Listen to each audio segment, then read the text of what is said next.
All right, welcome back to another episode of Phoenix Edge. This is an RPG and gaming news podcast. My name is Hat.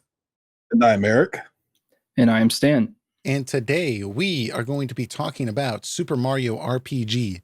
We had some voting that was going on throughout a couple of weeks over the summer. We had you all vote, and you all chose Super Mario RPG. So we're very happy to play this game, and we're going to be doing a complete spoiler discussion of Super Mario RPG. This is all Super Mario RPG, all spoilers for Super Mario RPG. So if you've never played the game, you don't want us to spoil the game, we're not having a non-spoiler discussion. We're going to be having a spoiler discussion. So keep that in mind because we are going to be spoiling this game. I think that's a pretty good spoiler alert, don't you think? Yeah, and you all have 25 years. Yeah. Well, still, spoiler alert. So anyways, some of the topics we're going to be going over with the game, we're going to be talking about the background of the game, the art style, the combat. We've pulled some questions from our Discord server from you all that you wanted us to talk about, from Damasalis and Decoy Manta, and then also some comments from some people as well, basically giving their opinion on the game. And so we'll comment on that as well. And we're going to be talking about the story, the characters, pretty much everything you can think about with the game Culex. We're going to try to make this as in-depth as possible. Hopefully this isn't a 4.5 hour podcast. I'm pretty sure it's not going to be like the Final Fantasy VII one, but should be a pretty good discussion. So to start things off here, I think it would be a good place to start with just a little bit of an icebreaker. So why don't we all talk about our personal history with the game, you know, the first time we played it, because we've all played it before. And then also just like your overall very brief impressions of the game. I mean, we're going to be getting into detailed stuff later, but Eric, you want to just start us off with, you know, your personal history and your impressions of the game? This is pretty much my official first RPG. This is what got me started into it. My parents certainly did not buy it for me, knowing it was the type of game it was. It looks very much like a traditional Mario game on the surface. I don't know what RPG means. I get it. Of course, I'm not understanding of what kind of game it is at first. But then I slowly over time get into it. And this is pretty much starting point of my RPG career play-wise. And initial impressions, I think this is a fantastic game. Definitely one of the best RPGs on the Super Nintendo. And I would easily say it is the best beginner level RPG you can get. Like if you have a kid and you want to get him into RPGs or whatnot, this is like the ideal game to play. It's simple enough to beat, but it's really fun at the same time and adds a lot of innovative mechanics and features that are not complicated. And it really excels on that level. Yeah, I completely agree. I mean, it's just a great game from its era. I think that it really holds a lot of historical presence or importance because, I mean, this was the last game that Square worked on with Nintendo or was on a Nintendo console before the huge split. Mm-hmm. They didn't release another game with Nintendo until GameCube. So I think it's historically relevant for that reason. And then it's just a good game. So I remember the first time I played it was, I think I was in middle school. At the time, I had this hobby where I was making my own RPGs on my computer with a program that was kind of like RPG Maker, but it was called RPG Toolkit.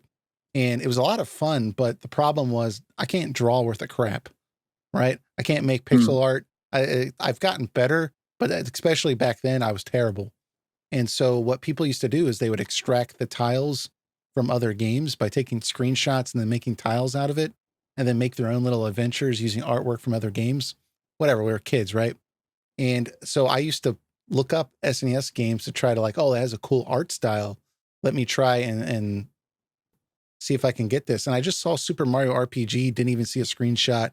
And I thought, okay, I need to emulate this. And man, I was so impressed with the game and how it looked and couldn't believe it was a SNES title. And the fact that Square worked on it too. I had a fetish for Square. So the fact that I didn't know that this was a Square game. It was just overall impressive. So I'm excited to talk about it. But Stan? For me, I got introduced to it through my cousin who had a subscription to Nintendo Power Magazine, if you remember the good old days of Nintendo Power Magazine. And they had screenshots of it in there. And we were familiar with RPGs from playing Final Fantasy IV and Final Fantasy VI, which at the time were named 2 and 3. We didn't know any better, but when we saw the screenshot of Super Mario RPG, we were able to tell instantly, like, oh, it's Mario taking turns, like in Final Fantasy, like because he's on one, him and his allies are on one side of the screen, and the enemies are clearly on the other side of the screen. So we kind of got it like right away, but only because we were familiar with the other games.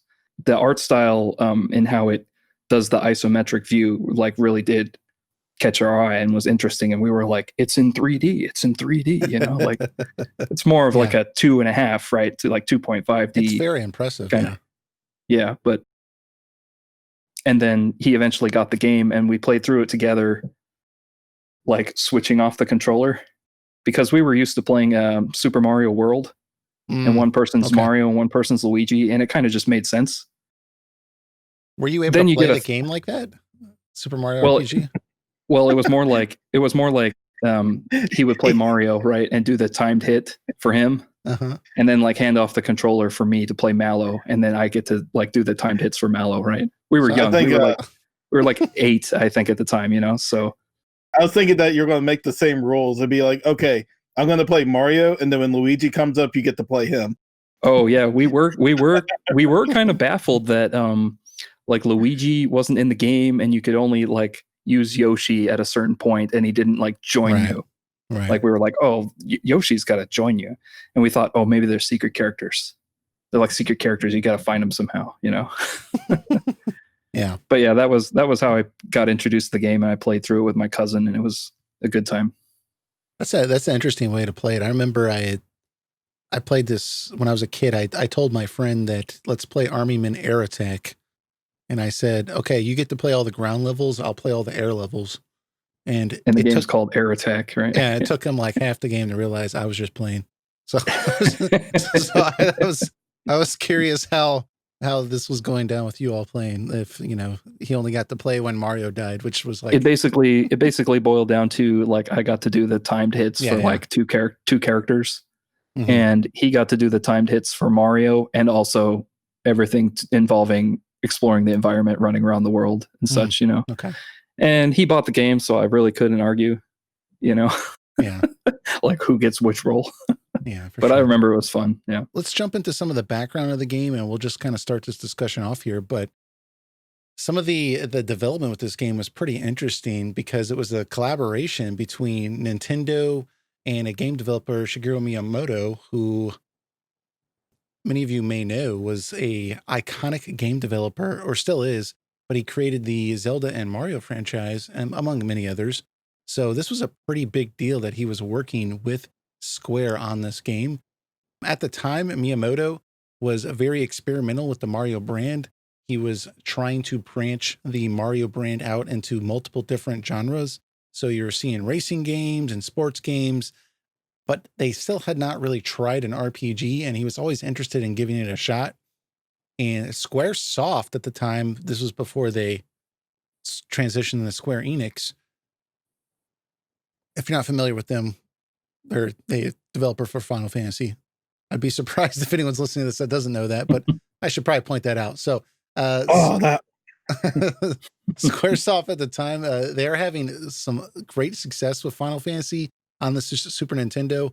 Final Fantasy VI in particular was selling really well, but they weren't selling as well as they wanted to in the West. And they were looking at Mario, and Mario was just killing it all over the place. At this point in time, in like the mid to early 90s, Mario was actually becoming more popular or more recognizable with kids than Mickey Mouse in the West, which is a huge deal. So yeah, they were looking at Mario and thinking, we want to collab with that. We want to be involved with Nintendo. We want to try to get a foothold in the West if we can by working with them. So they approached Miyamoto and they said, hey, we want to try to do an RPG with Mario. And he was actually a fan of the Final Fantasy series, or was respected them anyways. So he met with them to talk about this idea because he himself had already been toying with the idea of an RPG with Mario.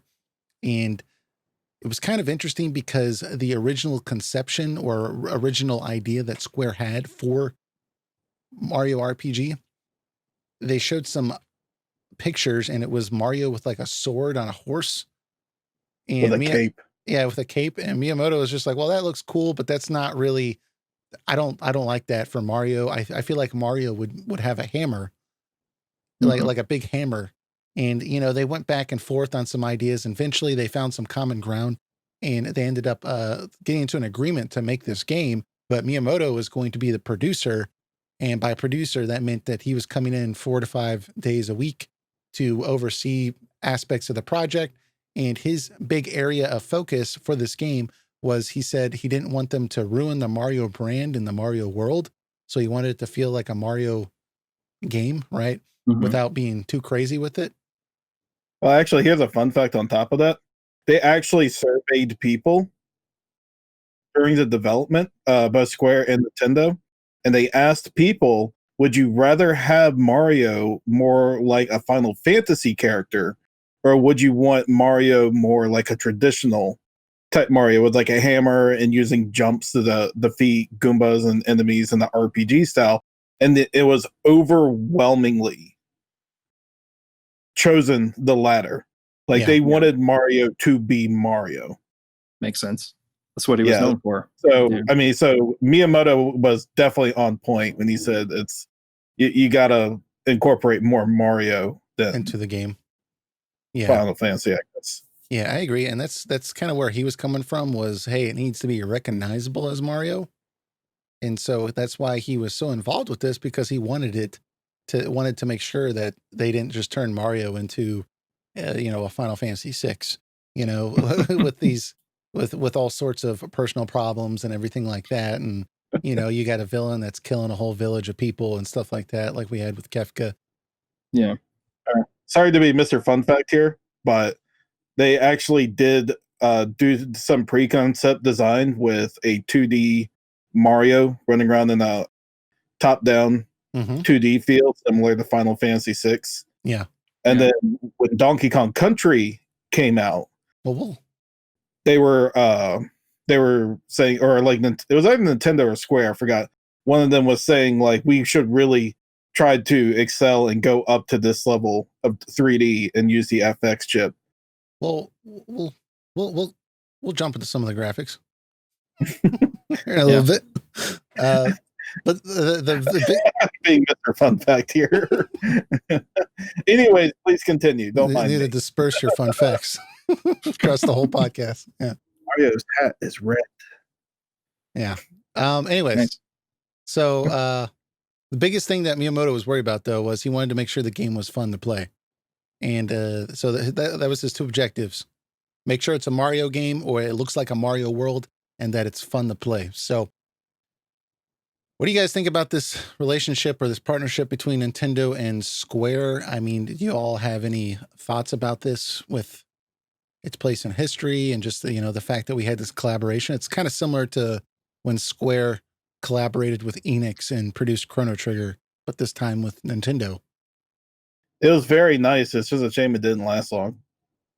Yeah, it's like, look at what you guys did. And then you guys went and like squashed that relationship. And it's like, what would have happened if they just remained on board with Nintendo? Well, I guess then we would have gotten Final Fantasies on the Nintendo 64. And that probably wouldn't have been very good because the 64 cart was not good for memory or size of worlds. Yeah, I don't know. I mean, like, to me, like, it's just interesting that Miyamoto was such an experienced game developer, right? So you would think that if he wanted to make an RPG, he could clearly do it. He clearly has a skill set, and he clearly had his own team of people at Nintendo. But it was interesting to me that when Square approached him, he thought, okay, well, I'm just going to use the raw talent at Square for this type of project and kind of be one of the leaders on the project. And I think that's one of the, like, the testaments to Nintendo in general, is just they're not afraid to use outside talent if they're good at what they do. I mean, they use Monolith Soft, which I know isn't the same because they own Monolith Soft, but they've used Monolith Soft to create maps and such for Breath of the Wild, for example, just because they know, hey, like these people are good at that. And, why not use that talent and we'll kind of collab and use what we're strong with. And I think it Mhm. speaks a lot to the fact that Miyamoto was like, yeah, let's use Square's people to create an RPG with Mario as opposed to their own people. I mean, that's pretty impressive. Like you said with Chrono Trigger, it's like it's what happens when like two top tier developers just get together and they're able to properly compromise with each other. Like Square is good at making the RPG elements. Square is good, well, not Square. Nintendo is good at the Mario franchise and Yeah. just getting their ideas together and being able to work with each other instead of trying to be opposed to each other. Is a just one step towards success. Yeah, but that also ended up being probably the catalyst that pushed Square Enix to the PlayStation because you already had to make some adjustments to the cartridge, like you were bringing up, Eric, to do what they did with this game. And we all know that Square left Nintendo because Square felt that Nintendo misled them with where the Nintendo 64 was going. They thought it was going disc based. So I imagine them working this closely with Miyamoto and Miyamoto being like, yeah, man, these cartridges, this is a hassle. We're having to do all this crazy stuff to get this game to run. And they're probably under this interpretation that like, oh, okay, yeah, like we're gonna abandon this next gen. And, and then when they came out the N64, Square was probably like, what the hell, man?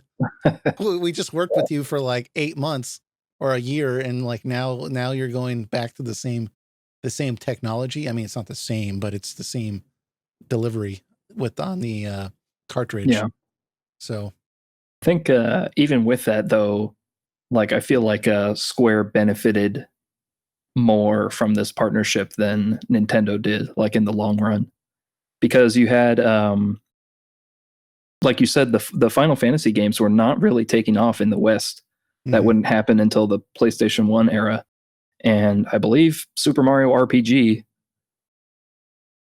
sold like really well, mostly because Mario is in the title, right? Right. Because it's a Mario game, and like you said, Mario was just exploding at the time, like in the mid '90s, It's and still surprising because it's at the end of the SNES era. On top of that, yeah, but this game sold really well, and then like introduced many players to RPG style, like turn-based combat, and so that really put Square on the map for a lot of people who wouldn't otherwise know who they are, like what kind of games they make at all. So it definitely helped. I'm sure Nintendo made plenty of money Mhm. off the game, but they were making money off a bunch of games, you Right. know. And Square, like this was really like a foothold game, which Well, and they learned a lot then too. came yeah, and then came Final Fantasy VII, and it just kind of snowballed from there. But this was the first game that like really put them on the map for a lot of people. What's crazy to me to think about this though is that Square has spent the last 25 years like shoehorning in younger characters in the games to try to appeal to younger audiences, but it never Mhm. occurred to them that Mario RPG stars a middle-aged plumber, right? Yeah. And it was more popular with kids than Mickey Mouse. Like, excuse me, he's been confirmed to be oh yeah, 26 years. 25. Yeah, whatever. That's the oldest looking 25-year-old I've seen in my life. Shortest one too. Yeah. Anyways, but anyways, slight tangent there, but yeah, like you guys been bringing up, like on the release, the game received overwhelming positive reviews, and it received very high marks with the soundtrack, the graphics, the art style. It got great humorous dialogue, considered to be one of the first comedic RPGs. There's some contention with that, but it was definitely one of the first.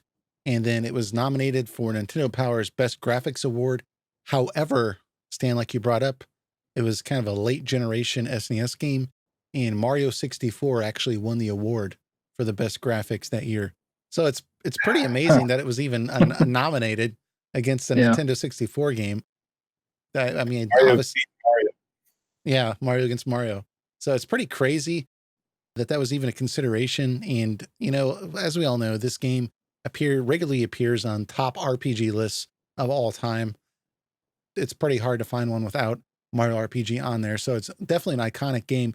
But Eric, this is kind of something you were bringing up earlier with the art style. I think that's the biggest thing that people really notice at first from the art style is just the way that it looks. And like you're bringing up, it uses an isometric viewpoint to give it kind of a pseudo 3D look, or like Stan, like you brought up, it's a kind of like a 2.5 look where it's Yeah. not quite there, but it's almost there.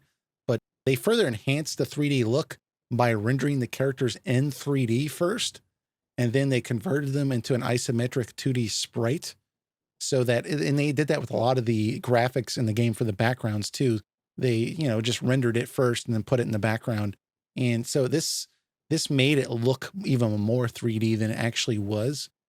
It allowed the characters to move in 8 different directions as opposed to just 4, which was also something new for this type of game, for a lot of players that picked this game up to be able to do that because they were familiar with Mario, you know, bouncing across the screen, and now you have 8 separate directions and you could jump. I mean, it was a huge leap in technology to a lot of kids anyways. And this was made possible by the chip you're bringing up, Eric, the SA1 chip, which basically gave the Super Nintendo a massive amount of boost in memory, which allowed it to do some of these more advanced processes. This art style is really, I think, iconic for the game. It's regularly regarded as one of the best looking SNES games out there. So was this something that you all were pressed upon when you were kids playing this game, and having looked at the game again recently, do you feel it still holds up? When, like, what do you guys think about the graphics and art style? The graphics, you know, are definitely amazing for the Super Nintendo, Yeah. and they look good from a distance, obviously. Now, when you look at the art, like you see on the cover and inside, they're using like the 3D polygon models for it. Yeah. Yeah, they look a little outdated, Mhm. but Yeah. the sprites still in the game still look pretty amazing though. Yeah. When you compare them to other RPGs, even with the Final Fantasy VI, for example, the characters are very that 2D look, very flat, very, you know, I don't want to say one dimensional, but there's a lot of animation with the sprites, but it's just not the same with Mario because he has that 8 directions. And I think the fact that they rendered it in 360 degrees really helped with the animations, because you could get like a full 360-degree animation. That was the other thing during like story moments. He could just face the character, as opposed to in like a Final Fantasy VI, if you wanted to like stand next to a character, the character would have to walk forward and then do a complete right angle and then go up, right? Whereas Mario can just turn at an angle and face the character. So there's all sorts of animations in this game that utilize that. One of the biggest things that stood out to me was anytime that you save and then you come back in, Mario jumps down onto like that question mark box and then he bounces up towards the player. Mm. That's just something that really stands out to me on a Super Nintendo game. And I think when I first played it also, it was something that like just felt special every time it happened, because I was like, this is really cool. Like he's literally bouncing up in the air towards me, the player. And it's I feel going at like an, the structure of the game is necessary to properly blend into RPG and the platforming mechanics. Because, like Yeah. I said earlier in the podcast, they originally planned to have a 2D Mario on a Final Fantasy like field, Mhm. like top down view type field.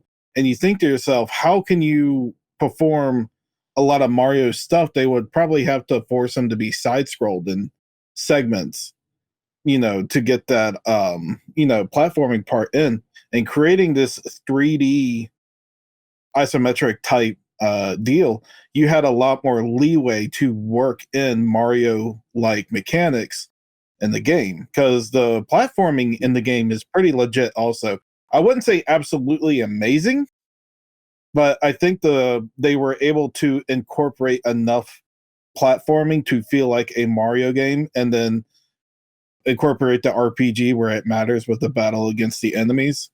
Because I can think of like Booster's Tower. You're constantly jumping up the tower, and you're jumping off platforms to hit a board at the bottom to hit yourself up to get the one of the best hammers in the game. Yeah. And or like even sections where you have to hide behind the curtains and everything. This is just stuff that could not have been done in a non 3D like environment. I think I want to agree with you and I want to disagree. Like, I want to agree with you in the sense that it was well done for the time. And then also, because of the way the game was made, you'll notice that there's actual, I don't know what it's called, but 3D collision mapping. So basically, what I mean is you can move Mario just like a hair if you want to, or you can move him a full tile. And I think that's really important for this type of game, for especially for platforming, because most RPGs, I keep harping on Final Fantasy, but Final Fantasy games, you press forward, the character moves the same 3 feet forward every time, right? Whereas Mario, you can literally move them like just a centimeter if you need to.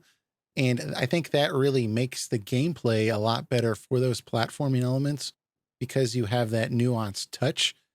And of course, it just makes it the overall traversing better too with story sequences because Mario can do like a full circle around a character as opposed to, going to one square to the next square to the next square at these right angles. I would agree with you, but I would also say that there's nothing in the game that's so hard platforming wise that you need that much precision to it. I think the only time I can think of that had where I would have felt better precision in platforming would have been needed was Land's End when you jumping like on all those donuts. Yeah. The end, or when the Koopa Troopa or Koopa air flying team, you have to jump to each one of them, and it was pretty easy to fall down on those. Yeah, it's because it's a fixed camera angle and you can't change the camera. It can sometimes the jumps there's trouble gauging like perspective or like distance, like how far of a jump do I need to make. And I think that Nimbus Land is, and some other sections where you have platforms that are moving around, like moving towards each other or further apart, it can be tough to kind of gauge like how far do I need to jump to make that. This is we're off on tangent land, guys. But regardless, let's keep going here with the platforming because I want to talk about this. I hated the platforming. Oh no! Was it for that reason? Because it's like too difficult to gauge. I've played other games where it was isometric and had platforming elements, and for that reason, because I cannot assess distance, I think that that was difficult. So I appreciated the fact that in some instances, I could get right to the edge of the platform and then jump because it helped me get to where I wanted to be, as opposed to being like in the middle of a platform.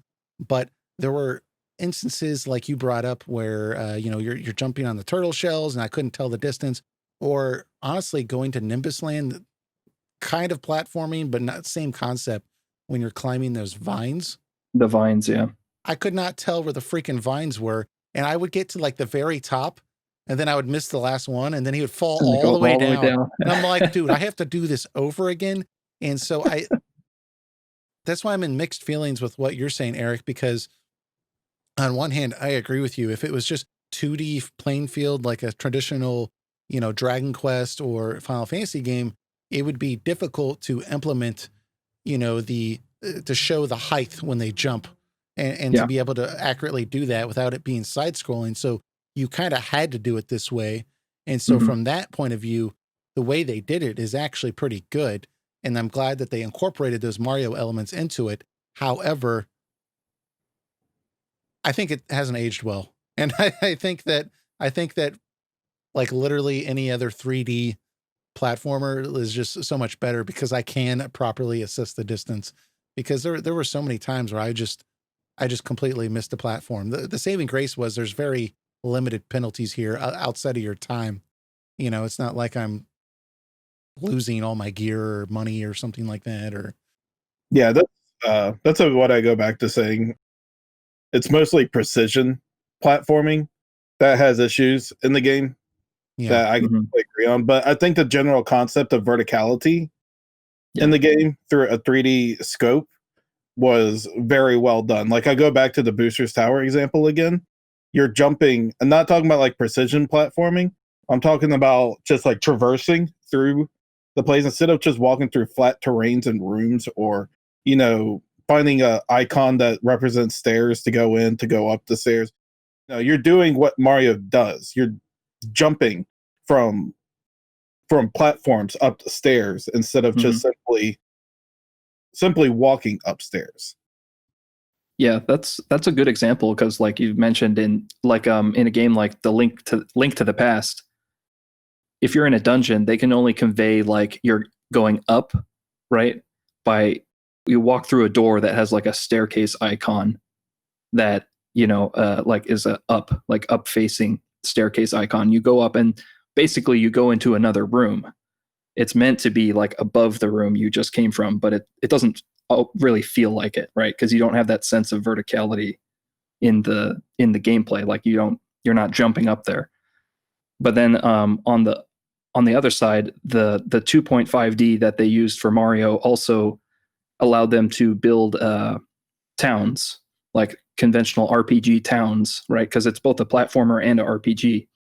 And if you think about how they would have to do a town like in a side scrolling, like a traditional Mario game, it doesn't really work. Like if you think of like Zelda 2 on the NES, that game has towns, but they're not very convincing because you just run from left to right and like run past buildings, and it doesn't really feel like a town because you don't have that grid layout of kind of like a top-down perspective. Like in like Carico Village in Link to the Past, for example, feels more like a town than any town in Zelda 2 because it has a different camera perspective. That's the thing about Mario RPG is like it really was the best choice for what they were trying to do, which was have platforming elements. So like Eric mentioned, you need that verticality of being able to move up like in a level, but you also need the kind of a top-down perspective for like RPG towns and certain other maps, to move through for it to feel like an RPG as well. So it was like a good balance, I guess, of those two. But yeah, the platforming definitely wasn't top tier. Wasn't quite spot on like a Super Mario Bros. Game. But it was good, I think. There's simple tweaks they could have done to make it a little bit better. I know that part of platforming is, learning how far the character jumps, making quick movements, quick assessments of what's going on, and then reacting to it and landing on a platform far away because you've played the game enough that you have a correct feel for the character. But I think given the fact that it was difficult to assess distance because it's not actually 3D, guys, right? It's pseudo 3D. It's a 2D plane and they're just making it look like it's 3D. So because of that, it's a very difficult at times to really assess that distance. So I think that honestly, if they just had maybe like a trace marker or something that would kind of show where he's about to jump or something like that, I could get a better idea. And that way I'm not just jumping like completely in the wrong like area, right? Because I would think like, oh, I need to jump forward. So I would jump forward and it would jump like right next to the platform I'm trying to land on, as opposed to like not, like kind of near it or on it. Right. And it would just drive me nuts. And there were multiple moments where this was an issue. Usually with moving platforms, it was particularly bad. I remember near what's his name? Frogfucius Tadpole Pond. Yeah, there's this hidden chest with these two swinging platforms, and there's a chest above the next platform. And in order to get on it, dude, it took me like a half hour because I wanted this freaking chest. Yeah. And like I looked it up on YouTube, and even like some of these people that were like, this is like the 20th time they've beaten the game. They still like were like, yeah, I hate this one because it took them like 15 minutes because it's just hard to assess that distance. So yeah, it is. There's definitely those awkward moments. Yeah, like some of them are easier than others. Yeah. Yeah. Oh yeah, like I said, when it comes to precision platforming, I'm 100% on board with you. Yeah. I think just we can end it here, but but what it's saying at the end of the day is I'm glad they use the art of platforming to traverse the area. Now, some places are flat places like the Forest Maze and Bandit's Way and such like that. But I'm glad they took advantage of the 3D they were using to create the art of platforming for Mario RPG. Some parts of it well executed, some parts of it not. I can agree with that. I mean, in general, I agree with your overall point, though, that how they used the 3D effect added a lot of flair to the game. Because even in combat, like once you beat the enemy, the fact that your character does a full 360 and you can see every frame, right? It's because they rendered the character in 3D, so they have all those frames. So it does a full 360, and then the character sits there and stares at the player, and it's at an angle too. It's right at the player. And it's just little things like that with some of the animations also when they freak out and they can do like a full circle. It's just stuff that's not going to be seen on other games often. And I think that kind of added to the appeal of the game when it came out to a lot of people that played it. Like, wow, this is something else. And so I think there's just a lot of visual flair with what they're trying to do here. So I thought it was really cool. Anything else on the graphics you guys want to talk about before we keep plowing ahead? We're going to get into some of the story stuff and some of the characters and the combat. So yeah, let's do it. Cool.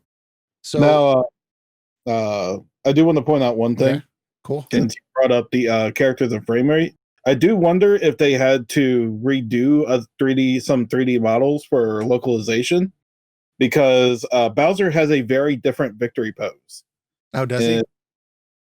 In the Japanese version. Mm. So I don't know if able to see it on the phone.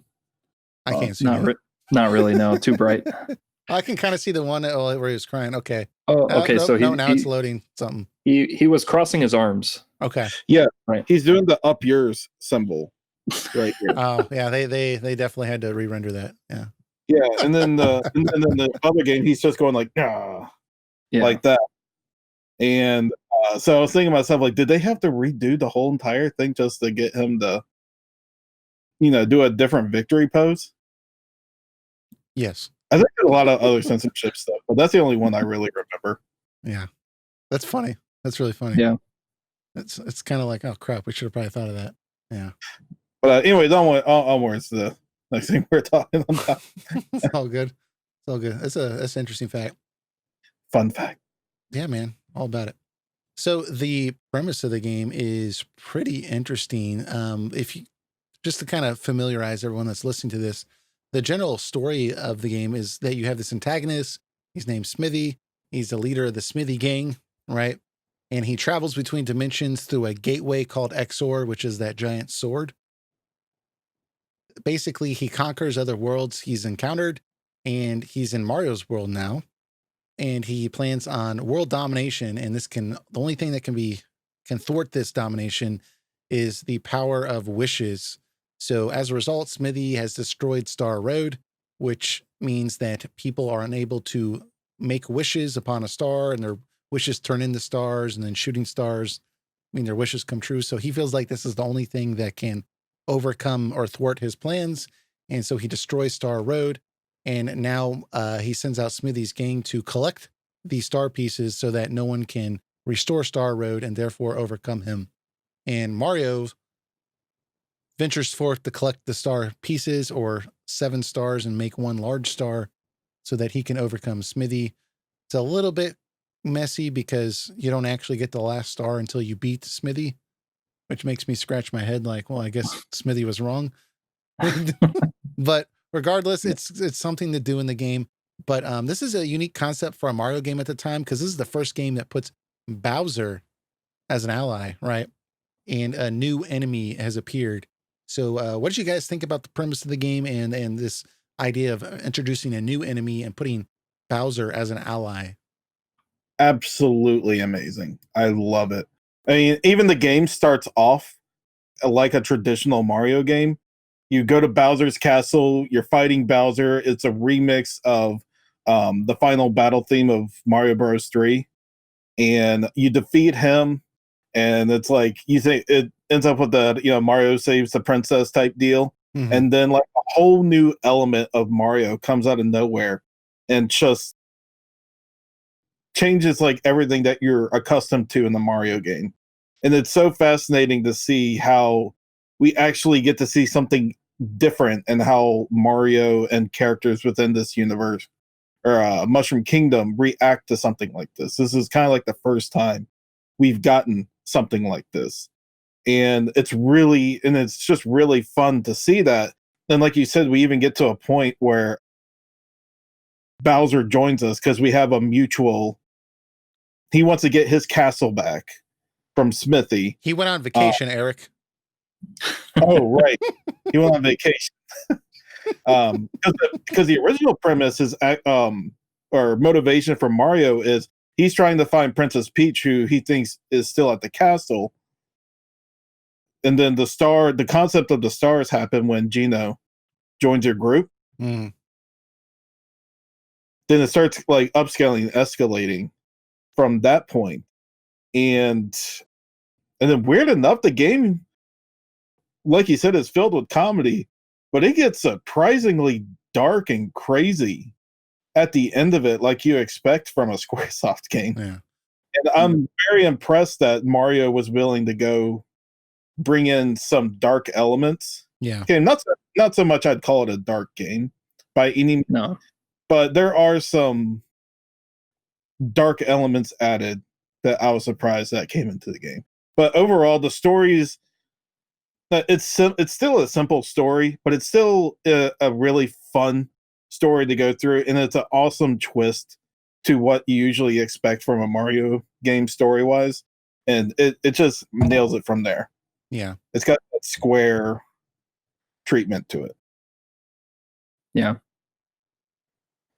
But back to like the fact that we've introduced a new enemy and now Bowser's your ally. I mean, this is the type of subversion of expectations that I actually like, right? That's what I thought too. Yeah. I was like, this is a good example of subverting expectations, which is I a was caught term off. thrown around a lot in recent years. Yeah. This is the type of thing where like you don't expect it, and then it's like it's kind of cool. Like there's a small well, this is pretty large Chrono Trigger spoiler. So spoiler alert, Chrono Trigger, give you 5 seconds. 5, 4, 3, 2, 1, 0. So when you get the opportunity for Magus to join your party too, that was kind of a similar moment where I remember, oh wow, this person that I thought was an enemy is now on my part in my party, and I'm getting to know Yeah. them in a different way. And so that was just such a cool moment. Okay, you guys can come back now. Okay, I'm waving my hands. Hopefully, Spoilers over. hopefully that signifies that. But it's just a really cool moment. So, and it also introduces a lot of uncertainty, I thought, with the Smithy character, because you think, oh wow, this enemy has been the enemy the whole time. He's battled him in a few games now, and now Smithy comes in and just tosses Bowser out of the castle, no problem. Like this is a real threat to the point where Bowser's joining my party. Well, technically, I've joined the troop, right? The Koopa troop, according to Yeah. Bowser. But it's just, I felt like it really set a tone for the game too, that there was some real danger in place. What's great too is they actually took advantage of it. Some Bowser didn't simply just join the party. Like him and Mario did have some wacky antics together, Yeah. like the whole Booster's wedding type deal, Yeah. and how they're working together, blow down the door or crash it down. And what is also interesting, I don't think many people bring up, is that like even though this isn't the first time we've technically gotten to play with Peach, like Super Mario Bros. 2 is technically that, but she joins your party too. Mhm. And it's really cool and interesting to see how Mario, her, and Bowser interact and talk to each other in this game, because you've never really seen a banter between the three, or for that matter. So like actually getting to know the characters on a somewhat deeper level, even if it's cartoony, is still very interesting to see what these three characters like when they're actually not, fighting against each other. Yeah. And you get a lot of cool, wacky antics and stuff like that. Yeah. I mean, there's a lot of interesting and unique things in this game. I think for the literal premise itself, though, I hinted at this earlier, but I had a bit of a problem with like the general idea of it. Although I think the game is targeted at kids, so I just kind of let it go because if you think a little bit too deeply about it, like I'm kind of confused by it because the stars are the like getting all the stars. The game's called the 7 stars, right? And so Mario has to collect the 7 stars to restore Star Road, and that's what the game's really about, so that people's wishes can be granted, and that's Mhm. really like the core story here. Smithy, I think, is just kind of a side tangent, right? He's not the actual what the actual story is about in a weird way because although Smithy is worried that restoring Star Road will give the power to overcome him, your party defeats him before you get the last star anyways. So Yeah. I kind of felt like a better way to go about it if they really wanted to go into it was to have almost like a Xenoblade type approach where like Mario tries to attack Smithy and he can't do it. And then somehow by gaining this all 7 stars, he gets like a special Mm. ability or a power that can make Smithy weak. Eric, you Are look like you you're about the same thing. that they are fighting fate, you could say? Fate because of wishes? Sure. I guess, yeah. No, I I know don't what you mean, Hat. I guess like in Secret of Mana, you need the like the powered up version of the Mana sword or whatever, right? In order right. to defeat the final bad guy. Yeah, it is kind of it I is kind mean, of strange that they defeat him without the power of the stars. the wishing system is you kind of have to turn your brain off on that because Yeah. if the wishing system really worked, then how come Bowser loses every time for Mario? He's Yeah. not very good at wishing. Mario would have Wishing been right. dead a long Yeah. time ago. Peach would have been married to him. Interesting looking children. They would have had. Well, and we'll get into the characters in a little bit, but like all the character development that is in the game, all you can read their wishes that didn't get granted at Star Road if you can find them. And they're all about, like Malo doesn't want to be a crybaby anymore. He wants to be brave. Well, he accomplishes that without the wishes. Like, like so it's kind of weird. Like, well, what did we need this Star Road for? But it gave us Geno, which is really cool. And we needed something to do in the game. So, and the game's targeted at kids too. So I'm willing to just kind of like let it go and assume there's some higher purpose that I'm Yeah. not aware of.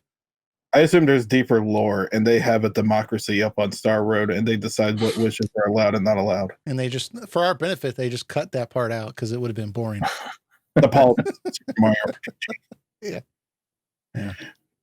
So, what did you guys think about the world? Because, I mean, there was a very simplistic approach to traversing the world, right? You just kind of hop around on the map, and Mhm. every area is like kind of like a new zone or event. But I think in terms of world building, it's pretty clear. Every new area kind of served a purpose to show the presence of Smithy and to kind of, flesh out Smithy's impact on the world because you always had the Smithy gang in every area terrorizing people. But what do you think about this simplistic approach to the world? And do you think it was effective? It was I think. great. Go ahead. Well, I was just going to say, I think it was it's more simple than like a RPG like world map. Like if you think of like a 2D or 3D Final Fantasy game, Right. and I think that was probably intentional because they were probably aware that they're introducing a lot of RPG mechanics to players who are not familiar with them. And one disadvantage of kind of that world map exploration style is it can get very unclear, like where you're supposed to go sometimes, right? And that's not what you want for a Mario game. So instead, they just decided to create a world map, but like in the style of Super Mario Brothers, where there's like little points, or Mario Brothers 3, where there's like little points on the map You walk your Mario character over there, you push the A button, and then you go into that level, right? And sometimes that level will be a town, a dungeon, or kind of like a traversal area that gets you to the next like zone of the world map. And so it's very linear, but it gives you the advantage of that, like new players are never going to get lost. Yeah, and on top of that, they still do the Mario tradition of finding secrets within these areas. Because if you go through a certain passage in the sewers, you'll find yourself at Yoshi's Island, which is an area. And same with like Monstro Town, you go through certain sections of there to get to Monstro Town, which has a lot of the in-game stuff that you engage with. So there are still secrets and stuff to find, but it's still a very simple linear path, which I agree with you is it worked very well for the context of this game. In terms of the world building for me, what I love is that there's something new feeling every time you go. It's like we're not going to the next Toad Town, where there's a bunch of toads, but these toads may have different personalities. Yeah. A lot of the later Mario RPG like games do. Like you got mole people, then you got what to say, like a town full of sailors and pirates. There's a lot of variety. Yeah. There's a lot of variety. And what this isn't so much a criticism of the Paper Mario series, but more like an observation. I feel like everything and the humor in the game with the world building, everything still feels natural within its world. I don't feel like it stepped out into a fourth wall territory to crack a joke or something that the Paper Mario series is very well known for. It's like you get like normal toads, but they're saying something that we relate to in the real world or something. But the humor of Super Mario RPG keeps it within its world, which helps make it feel more like more natural, I guess is to say. And I really do appreciate that they kept the writing within that, because it's so easy to just crack wacky jokes, and make reference about the outside world. So that's really in that regard also. Yeah, I think there was a couple. I completely agree with you, Eric. That like that variety and just the character within the world was something unique with this specific game that wasn't really present in the little bit of the experience I've had with some of the other Paper Mario games and some other RPGs as well on the Super Nintendo.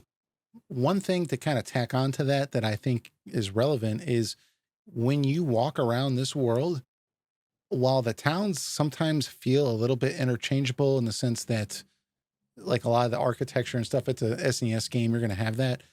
But the NPCs that you talk to, they feel like they have lives outside of whatever the hell Mario's doing, which I think is interesting. There's one of my favorite moments in the game is when Mario's talking with a kid, and this is before Geno awakens, right? And this kid's just playing with his toys with his mother, and then Mario is playing with him too, right? And it's just there's this feeling like these people have lives, they live here, and there's something else going on, that this place exists without Mario being there. And I think that really stood out to me as just a well-developed world for you to explore in for a Mario landscape. I mean, obviously it's not as well developed as you might get with, like a Witcher 3 or something like that. But I mean, for its time and for what it is and the story that it's trying to tell, I think that was like a serious highlight with the game that stood out, that these NPCs had so much life and so much character to them, standing out from other games. Because if you walk around a Final Fantasy IV town, they're just, you talk to NPCs, they're almost always just like reiterating something with the plot, like, oh yeah, King Henry, like he's a bastard, like or something. It's just like that's that NPC's job to tell you to go to the cave, right? Right. They're not really not doing anything else, and there's this world actually is alive with people that live here, and it just feels like it's just kind of this Mushroom Kingdom area that actually exists, and I really appreciated that. Yeah, I agree. The dialogue really helps with that. Yeah. One other quick thing I want to bring up here. I don't want to talk too much because I feel like it's bad when I'm just talking, but Oh, you're good. there's one other thing that I thought was really good on this front was at the beginning of the game, it had a great sequence that we talked about where the Exor, the sword, it kind of falls into the castle, and that's like the gateway for Smithy to come into this world. And it's always lingering in the background, right? You can kind of see it on the map always, that sword sticking out of the castle. And there's Yeah. several moments in the game where you can see kind of in the shadows in the background, the hills. For example, when you're running with in that race with Booster with Peach on his back, you can kind of see in the background, you see the castle with the sword sticking out of it. So it's like Mhm. almost always lingering in the background that there's like this is the end game. This is the thing that you're going to be doing. You're going to be going back there, and Yeah. I thought that was really interesting that they had enough awareness to put that in there. Yeah, so you're always reminded of your motivation, or the reason why you're on the journey. It's like that's a great thing about the world building too. It's like you're going around here and you feel like your ultimate goal is to get to that sword, Yeah. and you're dealing with like each problem that comes by each area you go to, but in your mind you still know that your goal is to get to that last place. Yeah. So they do I, I, good. I kind of wish that the final boss was the sword Exor, right? Or the sword's name was just Smithy, right? And then that's Yeah, like on because top of Bowser's Tower would be the final like climactic battle, because there's like another dungeon after that, right. which I feel is like kind of unnecessary because that sword has such a symbolism to it. Like that's the thing that like skewered Bowser's Tower and like threw everything out of whack. That I I wished thought like it that was ended with Smithy that. my first playthrough. I thought that was Smithy. Like Yeah, yeah, it seemed like it was, and I was like, oh, this is Exor. This is not Smithy. right. Smithy's this It's just like guy with a his beard. At yeah, the same time, it does tell you that there's more to it than simply, just the sword itself. There's like a whole factory going on hmm behind the schemes and everything. yeah, And well, we do get, I mean, we'll get that later, but there are a lot of freaky things that happen going into that sword that are yeah. memorable in itself. I think it would have been cool if they could have kept the factory dungeon maybe, and then just ended it with the Exor battle on the top of the castle, because it's just kind of so symbolic. Like Hat was mentioning, you see it like in the background in places. It's almost like the Tower of Mordor, right? You're just always like Yeah, looking at yeah, this thing that you're going to be traveling to. Yeah. yeah, You know, to kind of add on to your point, Bowser's Castle, when you do reach there, it doesn't really look like that Smithy's gang did much to it. It's still like like most of it is still like Bowser's minions in there. yeah, You have to overcome the puzzles and everything. It would have been kind of cool if like you first see Bowser's Castle as it is at the beginning of the game, and then when you re-enter it, it would have been cool if like Smithy's like factory was implemented into the castle in some way before you got to Exor. yeah, And then like you go to Exor to feed him, and then you go into the final dungeon and you find Smithy's hiding in Exor itself, creating the weapons or the magic for the characters go down to the factory where Bowser's Keep is. Maybe it could have been done that way. Yeah. Uh, yeah, I think but that, I I think think it that, works.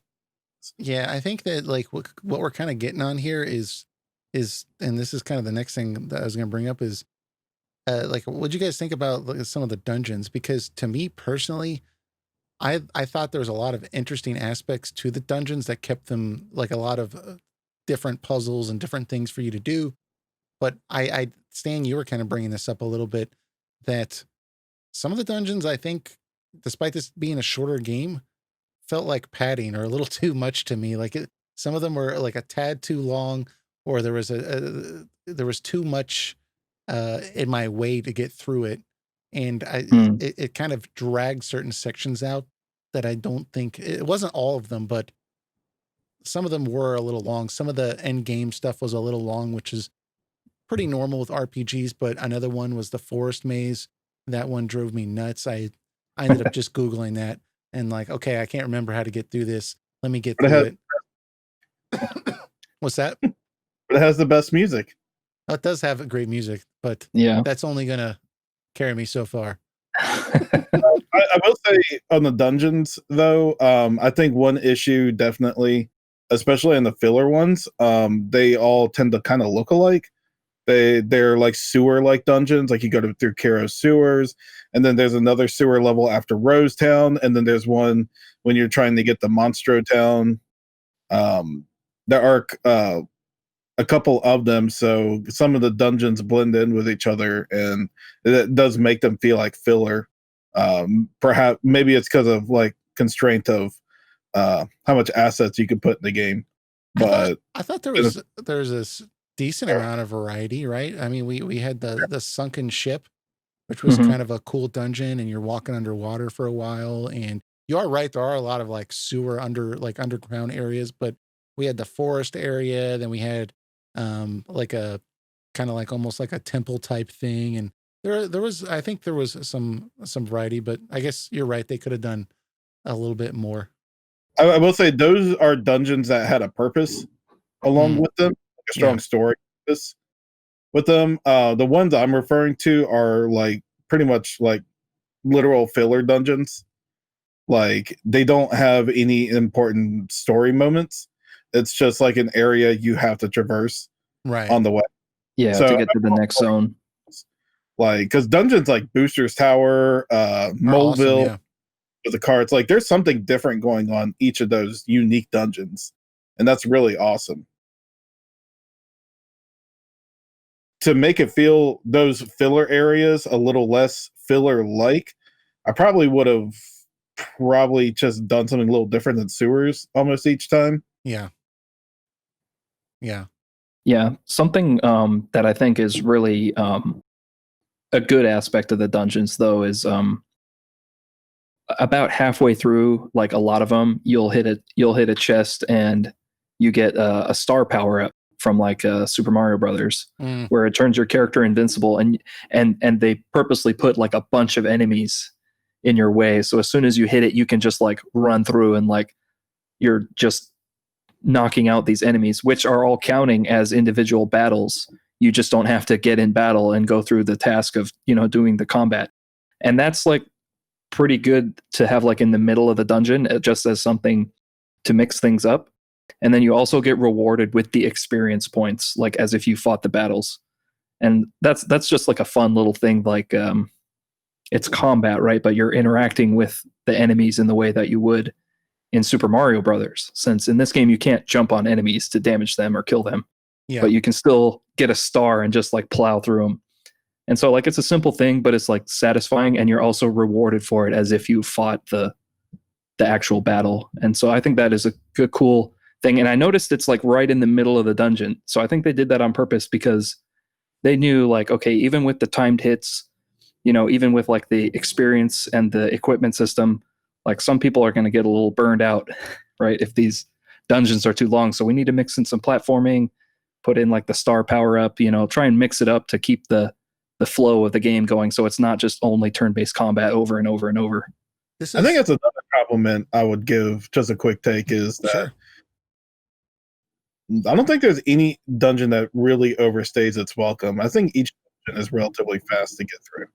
Maybe some towards the end, like the volcano or the Nimbus Land palace. I think, is that what you were saying, Hat? Like kind of towards the end, they felt they're getting a little long. I felt like they were kind of sporadically. I felt like the sunken ship felt too long. I felt like the forest Mhm. maze felt too long. I felt like some of the end game stuff felt too. I felt a lot of. You know what it was? It was one extreme or the other. I felt like it was either like perfectly paced, or it was just like Jesus Christ, this is lasting way too long. And Yeah. I don't know. Maybe it's just me. Maybe I'm in a minority on this. But Stan, you brought up something that I think ties into something we're going to talk about later. But it's probably a good point to bring up now. Is like with the star mechanic in the dungeons. You brought up a good point that was kind of helped with the pacing of them. Hmm. That was taken directly from Mario, right? That was Yep. an element that they added into this game to tie it back to Mario as a brand. And that's kind of where they got, you know, the hammer that we talked about earlier, the jumping mechanic that was there as well. You know, that's incorporated into his attack and just his maneuvering around the world with the platforming.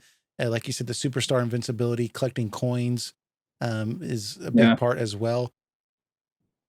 Do you guys think that was important to kind of have those elements in there to have it identify more so as a Mario game, or do you think that that was just a nice touch and they could have done without it? I think they needed it for sure. Yeah. Like, I can't imagine a Mario game where Mario doesn't jump and that has like some kind of impact in the gameplay. You know, Right. I haven't played it, but maybe like I'm thinking like Mario versus Rabbids is like that, or like Mario Kart. You know, jumping is not really a. He's on a cart. He's on four wheels. You know, Yeah. You can only jump so high. But yeah, it doesn't feel like a Mario game unless Mario is jumping around. I mean, but So that's kind of where I was going with it, because I think like newer players that have never played an RPG before and they know this is Mario, it helps them understand the mechanics a little bit easier, because when they go into battle, they look at it like special moves, they see Mario jump and they're like, oh, like I know that, right? And that kind of helps them figure out like, oh, okay, this is what I'm doing. Or like the equipment system, it's a little bit easier when you see identifiable things in there with the Mario brand, with like turtle shells and stuff like that, that yeah, kind of ties it to a world that they already know.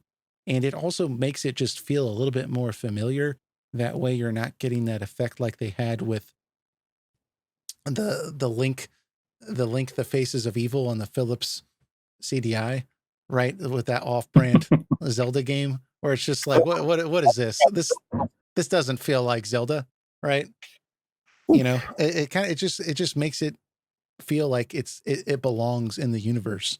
So I feel like it's necessary also, just because I think if they went with like the original idea of just having it be an RPG that just happens to have Mario in it, would just be like it'll just be like a every other RPG, except it just happens to have Mario and characters from Mario's world in it. mhm. If it incorporate Mario elements, it could have possibly still been a good game, but I think they would have just been selling off the name more than anything, or the character likeliness. I think incorporating what people know Mario for is what sets it so far apart and unique from other RPGs you see today, and Yeah, some that's a good RPGs point. inspired by it. So, Because otherwise, it just would have been a generic RPG, right? But the fact that it was a Mario RPG, that's what made it unique. Was that this is the only Mario RPG available. mhm. And if it exactly. wasn't a Mario, if it wasn't a Mario product, then it's just it just would have been this odd thing that people would have just forgotten left. Yeah, I think you just put it great. That it's a it's it's a Mario RPG, not an RPG that has Mario in it. Yeah. That makes it stand out so much. And even the Paper Mario series and the Mario and Luigi series get this right. They know to make sure the Mario elements are there, and it's not just simply an everyday RPG that just happens to have Mario in it. They make sure that they properly incorporate the Mario elements and I would actually even argue the Mario and Luigi series take it even further with Mhm. the with those elements. Yeah. So I'm glad they took it that route with it, because I think the series probably would have not continued in some form if they just did this like one off RPG with Mario with a sword and a cape.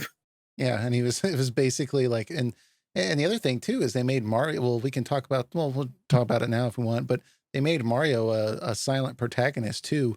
So that kind of added to the already established Mario that we know, and they didn't ruin the character. If they had Mario, you know, crying and like he like his wife died, or something like a death of a small child. It would have been like, I guess he's wearing a red hat, but this isn't Yeah. Mario, you know. This is different. And he's cool, and he goes along with pretty much everything on the whole journey. He's like, yeah, okay, let's go. Like, even with Bowser, like, can you just imagine him like having a voice like, I don't know if I can trust you, Bowser, after all these years we've had together.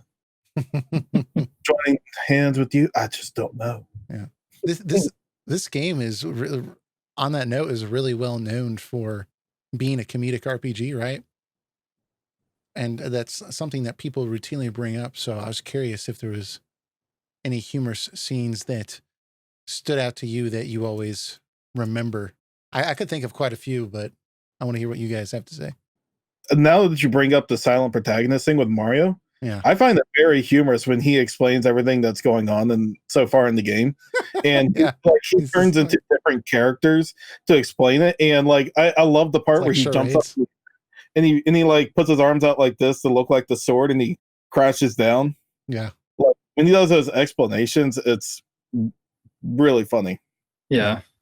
Yeah. It's just those animations are just hilarious. And the fact that, like you said, he is silent, so they have to find a way for him to tell the story. And it's pretty funny.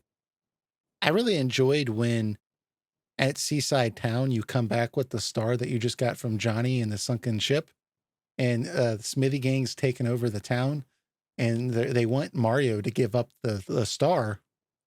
And so they're like, give up the star, or we're going to torture the elder. Right. And so I just kept refusing. And every time I refused, they would go torture the elder. And I think Off the screen, townspeople right, too. yeah. Yeah. But all they were doing was tickling him. And he, like, and they're like, you want some more? We'll give him some more if you don't give it up. And I'm like, no, I'm not giving it up. And they go over and tickle. He's like, oh, and he's laughing and stuff. And I'm just like, dude, this is so ridiculous. But I ended up having to give him the star because it was just like too painful, I guess, for the elder to laugh so hard that it was pretty funny. Yeah. Yeah, that's a good moment. I also like the whole wedding chapel scenario. Oh my God. Yeah. Where it goes through the whole routine. I can't really summarize it. You have to just You just play have to through play it again. Yeah. It gets really wacky, and it ends with you fighting a giant wedding cake as the boss. The air. Live somehow. Yeah, it's just really wacky. Mario and Bowser kissing either Booster or each other. Yeah. And they're like, man, this feels like sandpaper. And then they open their eyes. It's just like, oh, that's why it's. Yeah. That's pretty funny. Dude, Booster is one of my favorite characters in the game because he is so funny. Like when he's talking about like in his tower and he's talking about marrying Peach, right? I call her Peach, but when he's talking about marrying her, he's like talking about the wedding process, and he's like, eat cake, drink punch. This seems complicated. He's just like, I don't know if I want to do this. It's like, clearly this is not a guy that's like ready to get married, right? And even like when Mario first runs into him in that tower and he's talking about Peach, he's like, yeah, I'm so lucky to have her. You know, every time I enter the room, she screams, help, help, help, Mario. I mean, like, and he's like interpreting that as like signs of affection that she's screaming help. And I'm just like so oblivious, you know, and it's that character is just so much fun to be around. And Yeah. it's just it's hilarious. Booster Yeah. is one of the fun parts of the game. It's kind of a shame we didn't get more of them. Yeah. Yeah. I also like, go ahead. It is really cool though with Booster, though, after you beat Nimbus, that Valentina Marries him or tries to, or lands in his tower, but they end up falling in love with each other because, you know, she sees that he's rich and she wants to marry into his money. but Very he's clearly. not wanting to, right? He doesn't care. He just wants the cake, I guess. Yeah. Yeah, but I think at the end of the game, like it turns out that he realizes like he doesn't want to marry her because you can see him like running away and she's like chasing him. And like he's in the like, parade, he's like, oh, this was a mistake. It's oh. Yeah. Speaking of Nimbus, I also like the scenario where Mario gets painted gold and has to disguise himself as a Oh yeah, statue, yeah, and so that they sneak him in there, and then like the big dodo bird, I think his name is just Dodo. He is like he knows something's off, right? But then yeah. he goes through like pecking the statues to check that they're real, and you have to keep jumping over His peck. his peck and not get knocked over. Yeah, that part was funny too. Well, I found it hilarious though. They're presenting that statue that it's just Mario painted gold, but she's like, "What is it?" He's like, "Oh, it's my most exquisite work." Who would want a gold statue of this? It's just like some kind of like chubby guy with a mustache, like and a plumber's outfit. Like, yeah, let me In put the this game, in my castle. I Is think that they Eric? meant. Yeah, I think Valentina goes on that it's an ugly statue. Yeah. Yeah. But then she decides she likes it for some reason. So Yeah. It's got that artistic appeal. yeah. Ugliness Also, makes it fascinating. Good, Stan. yeah. Also, in general, just like especially early on in the game, when all you can do with Mario is walk around and jump, and there's NPCs or like certain moments in the game where you have to just push B like to jump, and then the characters are all like amazed. Yeah, You they know, all like wanna see it. for you, it's like this simple little task that's like it's all you can do, right? To interact with the game when you're not in combat. But they're just like, wait, are you the Mario? And then you have to push jump, and they're like, oh my god, it's him. They're just like blown away. And for you, it's just like, yeah, I'll be doing this like several hundred more times during the game. This guy can jump. Yeah. Yeah. Yeah. Well, that's how it was when you first met Mallow's real parents, right? The king. He was like, "You're Mario?" And then his wife is Yeah. just like, "You're embarrassing me." He's like, "Oh, okay. Can you jump?" Yeah. It's just, yeah, I can, I guess. Sure. I think Bowser a lot of times steals the Oh my spotlight. God. Yes. Yeah. Yeah. I 'Cause, think he's probably the most humorous character. yeah. Because I of mean, his like his hidden insecurity that he's like trying Hide. trying Yeah. desperately to hide. Yeah. He's like so delusional. By the end of the game, he convinces himself that Mario's actually joined his gang. And I remember he doesn't want to go defeat Smithy. He's telling Mario to go clean his castle. Yeah. He's like, "You joined my gang." It's pretty funny. I really liked that sequence with the curtains that we were talking about earlier, but where Mario has to hide behind the curtains, and like they keep trying to like open the curtains, and you have to keep running around. If you do it all the way, they end up opening 3 of the curtains, and the only one left is you behind the curtain. And then Booster walks up to the curtain. He's like, "I think I know where it is," and he opens the curtain, and there's Mario like standing right in front of him. And then he's like, "The doll's up there," and then he like points to the doll above Mario. Yeah. And Yeah. then like Mario knocks the thing down, and then the Booster thanks Mario for getting the statue. He's like, "Thank you," and he gives you an item, and then he just walks away. And it's like, what in the world? and they added the RPG part there too, because that winning that mini game or not determines if you have a boss battle with them or not.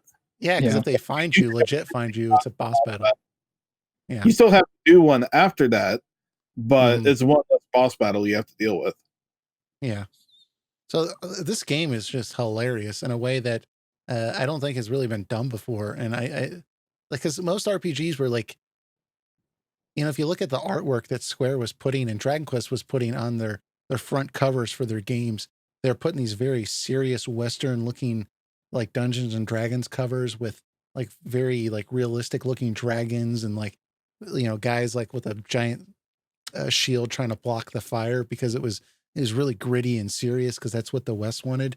And then, here comes Nintendo with this like zany, like funny, just happy, good time RPG. And it's very popular, and it's kind of interesting what people think.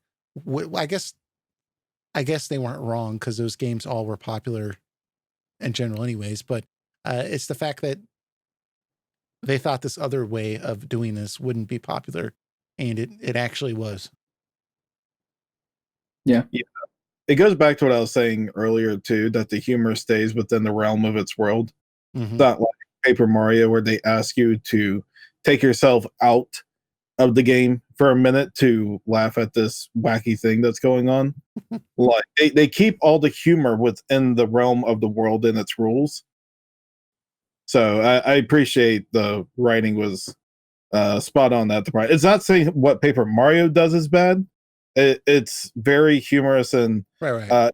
in its own right. I'm just saying like how if you that the humor was able to not need things from the outside of its Yeah. realm um to humor you as a Yeah. Speaking on the writing though, I can't believe I didn't realize this, but this was Ted Woolsey's last game that he localized, and it's pretty interesting because he's not really well known for having tightly written scripts that he's localized, and a lot of information's come out about why, right? It's because he had to Square would give him like 3 weeks to localize Final Fantasy VI, and he hadn't even Mhm. played the game yet in Japanese. So like that's a monumental task to handle. Yeah. But he did this game for Super Mario RPG, and it was clearly a different Ted, right? Because it's still got some of that like zaniness that you get with his localization, but it's actually quite good. And I was curious what you guys thought about that. well also to take note that Nintendo themselves are Mhm. very, very strict on how Yeah. localization is in their game. They don't want you to simply just translate it. They want you to localize it. They want it to sound natural. If it's in English, they want it to sound natural. If it's in French or German, like they don't want you to simply just translate what kind of humor the Japanese have. They want you to reformulate it so it makes sense to an English speaking person. And Nintendo is Miyamoto especially will really get up on you if the translation feels lackluster and not part of the world. So I think Ted Woolsey in particular here um, had a lot more writing Instruction at stake here because I think Square comparatively is a lot more relaxed about how you translate over as long at as that it point in makes time. Yeah. speaking. Yeah. But at the same time, I'm sure Nintendo was a lot more resourceful in helping him out. He probably had a couple people that were like, okay, this is how this character acts in Japanese, like this is how it may work in the West, and I will say this is probably Ted Woolsey's best work. Yeah. Square. I did read online that one difference that he gave was that they gave him 3 or 4 months to Oh localize wow. it as opposed to like 2 or 3 weeks. And so having that time to kind of sit with it. And then I think also, Eric, what you brought up was that like Nintendo is just very involved in the process because it's their brand. I mean, Mario was their brand, their iconic character. So they don't want you to goof that up, you know, Yeah, after the with Mario Spoony Bros. Bard, you know, CDI or Zelda I guess games, that wasn't whatever, you know what I mean? yeah, The son of a like submariner. like the Mario movie and the CDI Zeldas, like Nintendo went super strict on Mhm. making sure that their characters are represented faithfully to their design. Yeah. Yeah, I think he deserves a lot of credit. He should be one of the first people that people think of, like in terms of developers and like what made this game special. You know, what made it click, because there's a lot of dialogue and like we just mentioned, 5 minutes ago, like there's so many character moments that just make you crack up. You know, and that's a combination of like the on-screen action and the dialogue that That Woolsey make that wrote. all work. So Yeah. yeah, so definitely like big props to him. Probably doesn't get enough credit for this game. Yeah. I agree. I Yeah. totally agree. It's amazing what a good localization can do. Was Um, this his last game he localized, or he will. I think that he did for Square. I believe it was his last one. I was kind of interested in his career after this because I didn't really follow him too much. but he ended up starting his own company and he made his own RPG in the late 90s. And apparently it didn't review very well. Like it apparently was a terrible RPG. and then he just went and got a job somewhere. He's still in the industry. He's like doing different things, but I believe this was his last one. I think he works for Microsoft currently. Yeah, making deals with like online play. It's really weird. I don't understand it. Yeah. But I guess he's, changed hats since then. So, but I guess on Ted, you did real good. Yeah, for sure. I guess we should talk about the characters, huh? We've been talking about all sorts of things, but we've kind of touched on them a little bit, but people probably want to know our opinions on them. So we've touched a little bit on Mario, silent protagonist. They've gotten the character right. I mean, is there anything else you guys want to talk about with Mario before we move to the other characters? I guess we can talk about the unique ones that are unique to the game itself, not particularly the Mario world, like Mallow or. So I guess Mallow. Yeah, I mean, I thought Mallow was. I mean, some of the other characters, for obvious reasons, they don't want you to mess with the character too much. So I think, like for example, Peach had a little bit of a character arc where she was a damsel in distress at the beginning of the game, and by the end of the game, she's kind of being more independent and asserting herself, which is a character arc, but it's not much compared to Mallow, who actually had an actual RPG arc, right? Yeah. Where he had several events that happened to him that were clear indications of them actually trying to like establish a character with, actual weaknesses. And it's really weird because Mallow's the least popular character among a lot of audiences, fans. Yeah. I think that's because his gameplay is like, especially in the very beginning, he doesn't start out as very useful, right? Like, especially in comparison to Mario, who's like always in your party and pretty much the best character in the game, in terms of gameplay. But yeah, Mallow is actually the most like developed character from like a character backstory, like climax resolution standpoint. And it's pretty basic, right? He thinks he's a tadpole, even though he looks nothing like the other the other tadpoles.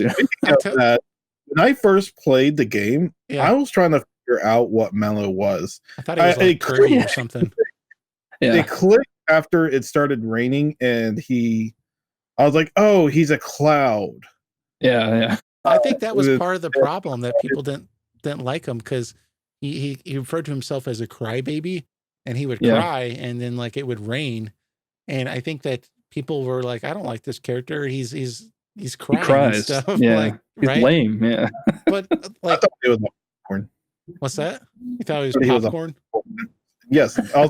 Also take note, I was like 5 or 6 years old at the time. Yeah. This is Eric's current theory. He's a piece of popcorn. No, I feel you. I was kind of confused too. I thought he was like something from like Kirby's cousin or something. I was trying to figure out like what he was, but then I figured out he was a cloud too. But that scene where they tell him that he's not a tadpole, dude, that is so perfectly done, because he's like, I got a secret for you, and it pauses, and then he's like, "You're not a tadpole." It's got all these exclamation marks, and then if you remember, like all the tadpoles all over, they just pop their heads out. So like, what's going on? Like, and it's just, I don't know. That was perfect. That was so perfect. And then you have the song that plays from Yoko Shimomura, the Sad Story song, which is actually pretty touching, but that's just a great setup for that character. Like, who are my parents and what is my past? Yeah. And then towards the end of the game, he finds him and finds out he's the prince of this cloud country, basically. Yeah. So it's posing as Prince Mallow till the real one comes. Yeah. That whole sequence was so weird though, because Valentina is like, she's locked the king and the queen away, and she's telling everyone that they're sick and they're about to die. And then she introduces Dodo, the giant bird, and she's like, "Oh, look, it's Mallow. He's come back home." And I'm like, like you have a king and a queen that are both clouds. Like, who's buying this? And they all bought it. They're like, oh, Mallow's back. And then, Yeah. He's a little chubby though. and then she's like, oh, you want me to marry you? I guess I'm the queen. You know, like, who's not getting on? Like, what's going on here? And then meanwhile, this new guy shows up and he's like, hi, my name's Mallow. And he's a freaking cloud.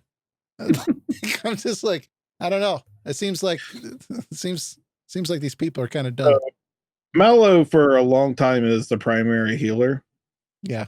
Mhm. Well, How many of you swapped him out for Peach as soon as she joined the party? Because she has like everything superior in terms of like healing ability and yeah, pretty much. Once I got Peach, I just never. I only used Mallow in certain circumstances, but I pretty much used Peach almost permanently. In this most recent playthrough, I tried to make it a point to use Mallow more, and I actually found that he's pretty useful because of like his basic spell that he starts with, like the Thunderbolt spell. It only costs 2 points, like 2 flower points, and especially in some areas like the pirate ship, like it can like wipe like the enemies. Like and so I just kept boosting his magic power to try and make that Thunderbolt spell as powerful as I could. And it's really easy to get your flower points back in this game. Like the items that give you a flower tab or flower jar, the items that like increase your maximum flower points, also restore your full flower points. So I would just wait until I had like none left, and then like use a flower tab that I was eventually going to use anyway, and it would just give me full points. Yeah, and just kept spamming. Yeah, to make it through a dungeon no problem until you get to the next town and restock. Then magic is pretty. I mean, not dive straight to the battle system, but just for the point of Mallow, that FP is kind of inconsequential. yeah, in a lot of yeah. I didn't really use him too much, to be honest. My traditional party was Mario, and then I used Bowser a lot just because he's Bowser. He's awesome. And then Yeah. Peach, but then I started using Geno too.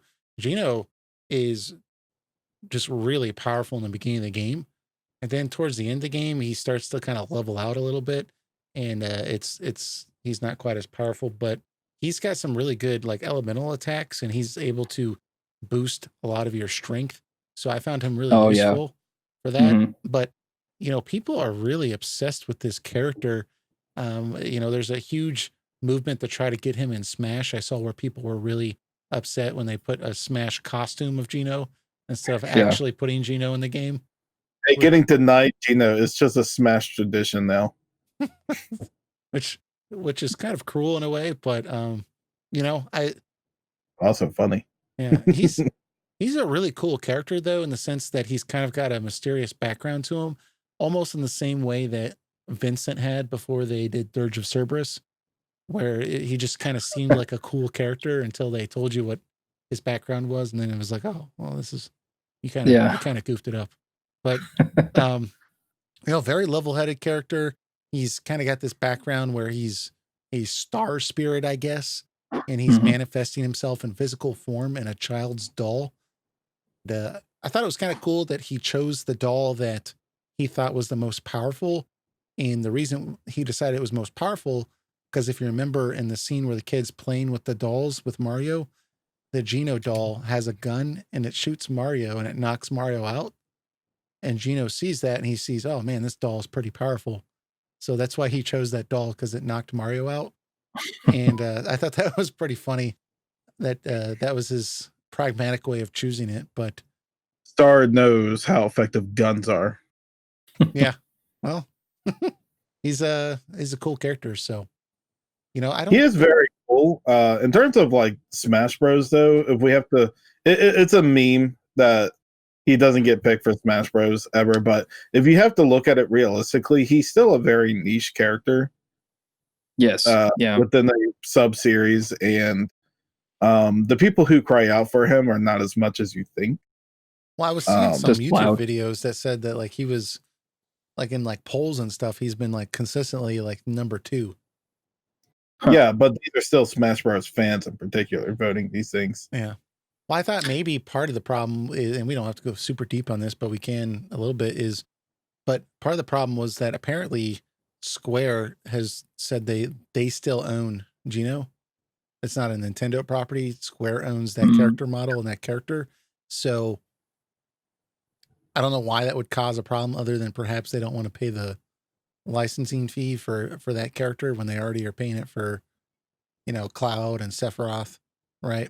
I guess now the Dragon Quest characters and stuff like that.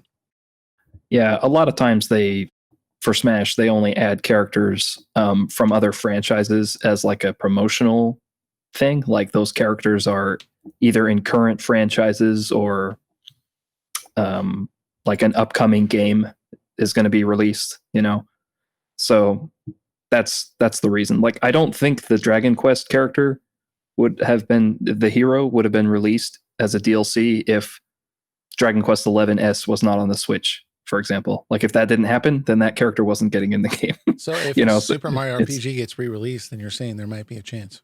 That's like the only chance, yeah, is if like a Super Mario RPG 2 or the game got like remastered or like re-released like in an official capacity by Nintendo. Otherwise it's probably not going to happen ever. Well, here's Sorry, the funny Geno fans. is Nintendo did technically buy the rights to use his likeliness in Smash because with the costume, yeah, that's true. They're already paying the royalties. Maybe they just didn't want to like figure out how he works with all these other characters. I don't think it's just like you're already doing it. Just do it. Yeah, they still didn't let him in. But anyways, on the story of Geno, I like the character, but mostly his purpose in the story is to point Mario in the right direction of the like true villain of the game, because because Mario's initial motivation to get to the castle is to save Peach, but we already but when we get to Forest Way, Geno is the one that gives us the what's going on with the stars that we've collected so far, that it's like people's wishes won't come true anymore. So Mario has a secondary motivation to get to the castle to save that until Peach was actually at Booster Tower, and that's after you get Peach is that big like halfway breaking point that like your full focus is to rid the world of Smithy. Like it used to be kind of like a secondary type thing, or like the one that get in your way, but it becomes your primary goal shortly after Geno points you in the right direction. Yeah, I think you're right that is the primary purpose for him, is like the game is about collecting the stars. And I think the game was pretty light on the fact that Star Road was important to this world. They didn't really flesh that out as much as they could have. And so having a character from the Star World, I guess, right, that plane of existence kind of adds some personal stake into it, that this character was sent here because it was important to restore that. So I think you're right. Because he doesn't really get any real story development. Like he's involved in some scenes, but him as a character, he's still the same from the beginning to the end, and he leaves. He's like, hey, thanks for putting the road back together. I'm going to give this doll back to the kid and go back up to the stars. Like, because Mello has a character arc. Yeah. Character arc. Bowser has one. Peach, to a short extent, has one. Like, Geno or is his like I just look at the primary purpose. Doesn't make him a bad character, but it's kind of just within this realm of the story. That's just his specific purpose is to point you in the right direction. Yeah.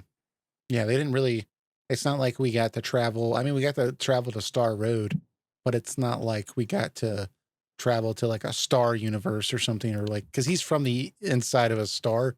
So it's not like we got to travel to a town or his hometown or something and, help his dying mother or something like that, like we didn't get to do anything like that. So, but I think like it was sufficient for what we got.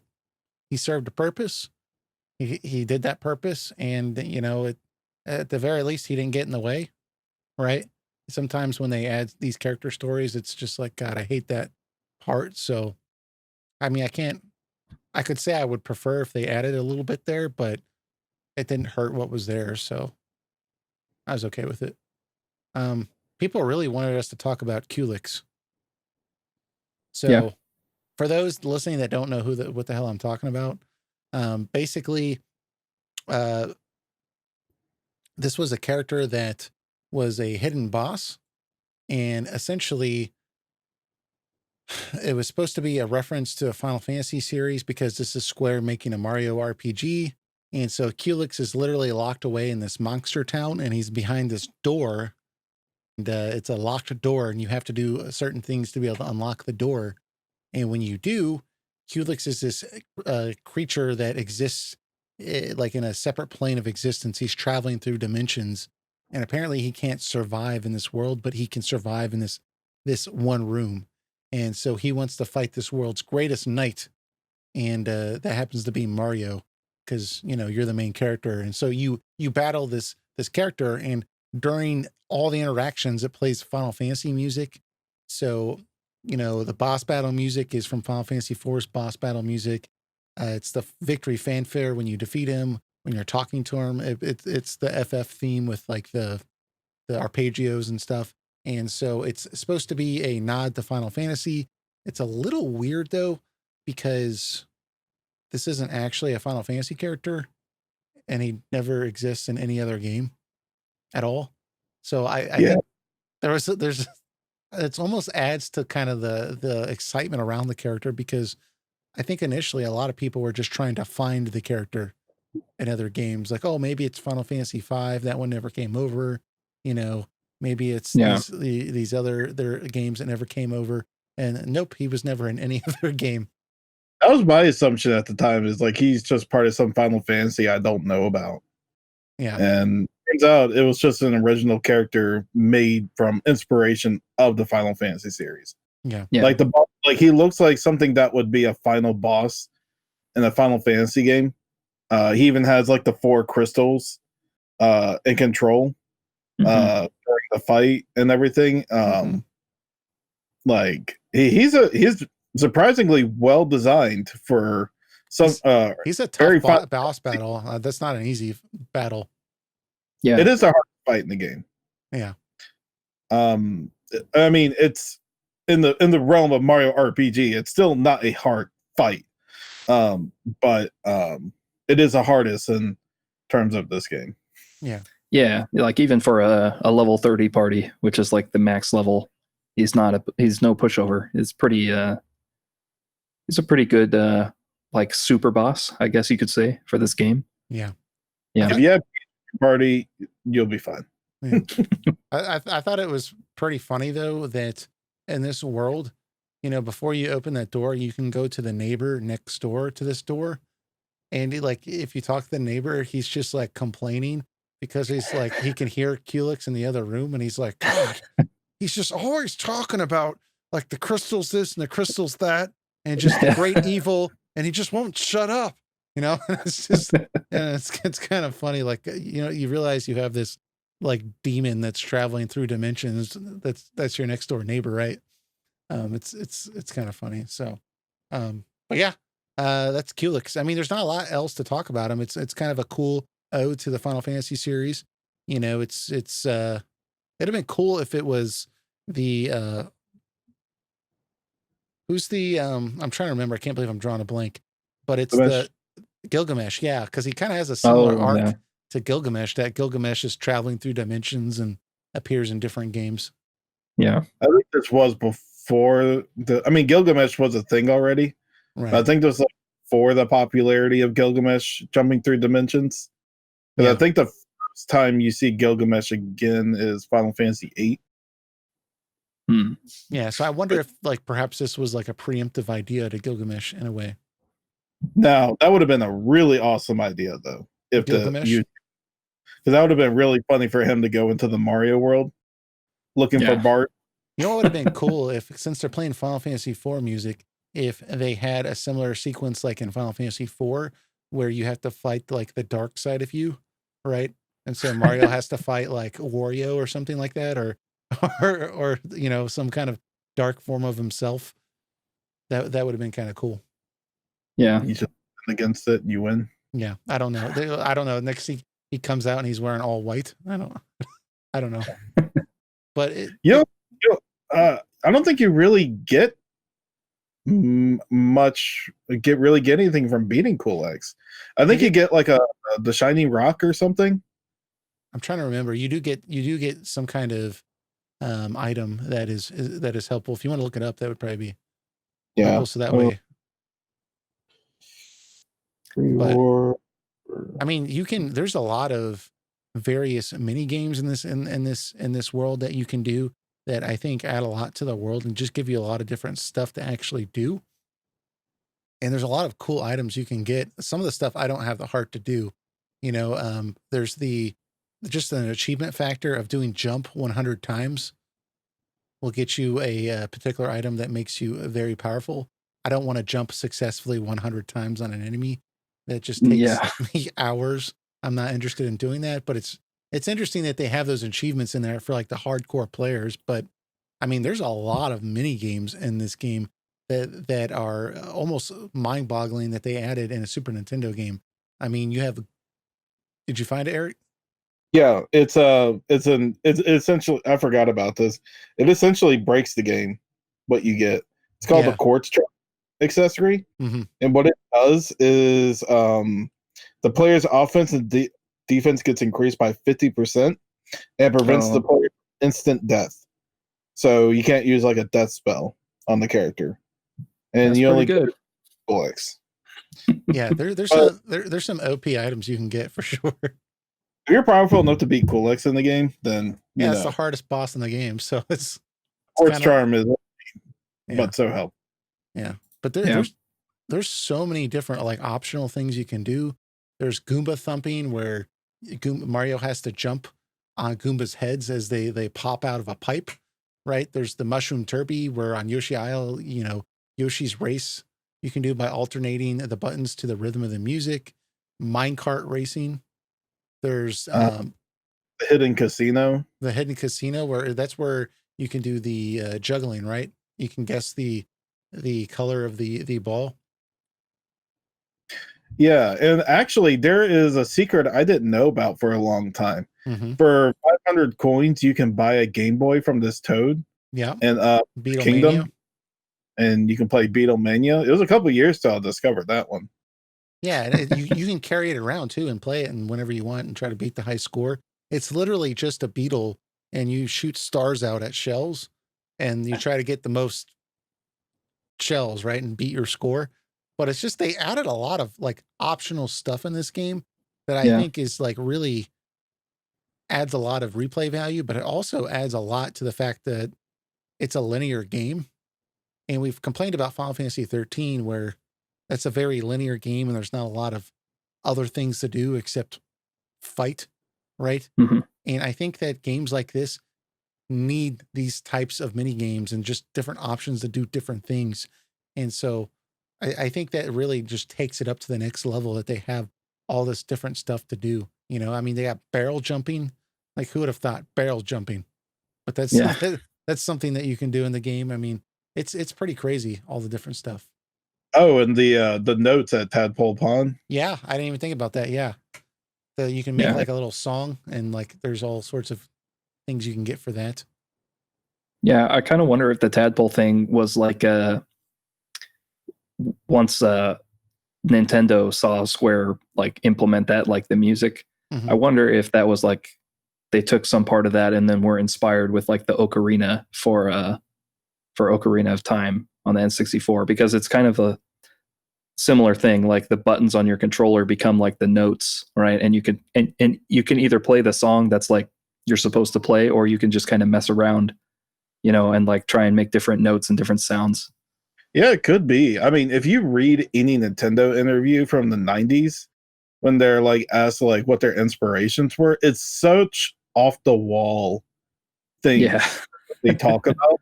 Like things like you didn't ever think about. They're like, what are your inspirations for the design of Link in Ocarina of Time? They're like, oh well, we had a certain popular man or who just turned into an adult. That's in a movie that we really loved over here in Japan, and like, and they're obviously referring to Leonardo DiCaprio as the inspiration for Link's design. So it's like, and I read the Link to the Past interviews and stuff too. I mean, just in general, Nintendo's inspiration from stuff is all over the place, Yeah. and it could be from anything. Yeah, for sure. Yeah. Well, Jens, what did you think about the combat? I know this is something that is often praised, the timed hit system, with the battle system. It was pretty unique for the time, right? Because initially the game was supposed to be, or it was thought to be by Nintendo, it was going to be more Zelda-like, but with more RPG mechanics, so leveling up and stuff like that. And Nintendo was actually surprised when they got presented a kind of demo version of it, that it was turn-based, and they were very apprehensive about that because, Mario's been more action-oriented until they saw the timed hit mechanic, and they actually really like that. So it was pretty unique for that regard. And there's other unique stuff in there, like, they pointed out that Mario, depending on what weapon he had equipped, would change the animation that he attacked with, depending on what type of hammer or whatever, or punch that he had. And, there's different things like that that were pretty interesting. But the timed hit mechanic is something that it's really well known for. So what did you guys think about that? That was a really amazing mechanic they incorporated to the game. And the timed hit isn't simply just like the timing of the hitting the button, which is obviously the main one, The but special moves, yeah.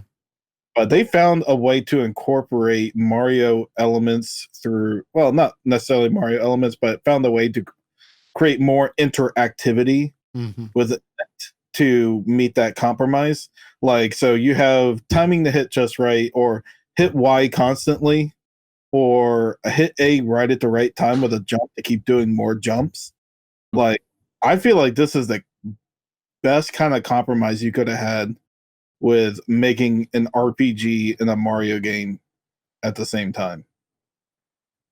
Yeah. Yeah, I agree. It's it's good that there's variety to it, like you mentioned, like push the button really fast, like hold down the button for a certain time, release, stuff like that. One thing replaying the game that I was really surprised at is like just how much of a damage difference like it has for getting it successful, which is like a good reward. But it's like sometimes your regular attacks do like double the damage if you get the timed hit versus not getting the hit, right? So then it makes you like really not want to miss it. Right. Yeah. That is a negative about the battle system, though. Now that you bring it up, is that it is unbalanced a lot. Oh yeah. Yeah, like those timed hits are often like getting the timing right is more important than like do you have the right stats, right, for this area? How did you build your character Well, as limited as that is? But like the timing of the attacks is like really important. Sometimes more important than like how did you build your party, like what equipment are you wearing, because the game is not challenging. So as long as you're hitting those timed attacks, you can kind of breeze through large sections of the game. Especially using it to yourself, like you barely take any hits. yeah, for Oh defense. yeah. Yeah. What I liked about it though is it keeps you engaged, which I think is Mhm. part of the goals of a combat system, is keeping you engaged. And Definitely. Yeah. because of those timed hits are so important, right? You're just constantly focused on being engaged with every battle. And also just the button layout that it has for choosing, moves is also something that I think keeps you engaged too, because, depending on, what button you press, there's different confirmations for special moves, right? And there's a different confirmation button for items. There's a different confirmation button for your regular attack, and then, defense and escape. So you can't just sit there and spam the A button and sit there and attack, attack, attack, attack, attack. Because if you do that, you'll start using items, right? Mhm. And when you're trying to attack. And so you have to be careful what button you're pressing too. So I think that there's ways that it was set up that keeps the player involved in the process. So I think they took some pointers from just being Mario being a more action focused game and kind of incorporated that into a turn based format. And I think honestly, I kind of like that. I like Mhm. it has the strategy of a turn based game where I can stop and think about what I want to do, but it's also got that action element too. So What I also like about it is that it's not too handholdy the time hits, because in later Mario RPG games they give you some indication where it's time for you to, like with the hammer, you hold it back until it's like ready, then let it go down. Mhm. In this game, they have clear animations and sounds that you look at and you see and hear after you have a few minutes with the character, and you know exactly when, based on the sound and where the animation ends, that mm, you know that you need to hit the time hit right there. It's not like something in that's telling you do it now, or when you defend. It's like the defense is like a reward for figuring out the enemy's animation and movement, because every Yeah. enemy, different enemy in the game has a different animation. So you're rewarded when you figure out how that enemy works and when you defend yourself. Because when you first engage the enemy, you're obviously not going to really know um, The exactly timing. Yeah. the timing of it. So when you take the time to figure it out, you are rewarded Mhm. uh, uh, defense, essentially. it also makes picking the game up after 2 months. More fun. Yeah. Yeah, because you got to relearn the timing. Yeah. Perry Dice, one of our listeners, left a kind of a comment on the combat system in our Discord server where he said, I like how simple the combat is, and yet there's some layer of strategy. The game is definitely an easy RPG and a great RPG to play for a newcomer to the genre. So I agree with that. I think that it starts off easy, but it's got all these different layers to it that kind of walk you into more complex ideas and really kind of teaches you how turn-based combat works, right? And kind of introduces you to it. And by the end of the game, you're doing some fairly complicated stuff. Yeah, the simpler, I say, always tell people, the simpler the mechanics are, the more open the developers can be with unique battle situations. Mm, And Mario yeah, RPG is like a prime example of that. yeah, I agree. Mhm. I totally Mhm. agree. Now, in terms of what I was saying before about how unbalanced the battle system is, Yeah, put it this way: as soon as you get Peach and Bowser in your party, there is almost no reason to use Mallow or Geno again. Peach is by far the most OP character in the game. She has pretty good attack. She has an ability called Group Hug that only costs 4 FP, and Yeah. it pretty much I completely heals your characters. every turn I use it almost. Yeah, completely heals your characters and takes away all their status effects. It's So great. as long as you have syrups in your and just maybe a few amount of pick me ups, you will never You with can't Peach. die. Yeah. You won't Well, die. the thing is too, a lot of times when you attack, use an item, it'll be like, here's a bonus one for free, and it'll just give you the item back. You know, Yeah, Yeah. you're like, oh, perfect. I was almost out of those. You know, Yeah. That's something that I think is like good game design as well. All the randomness in this game is like in the player's favor, basically.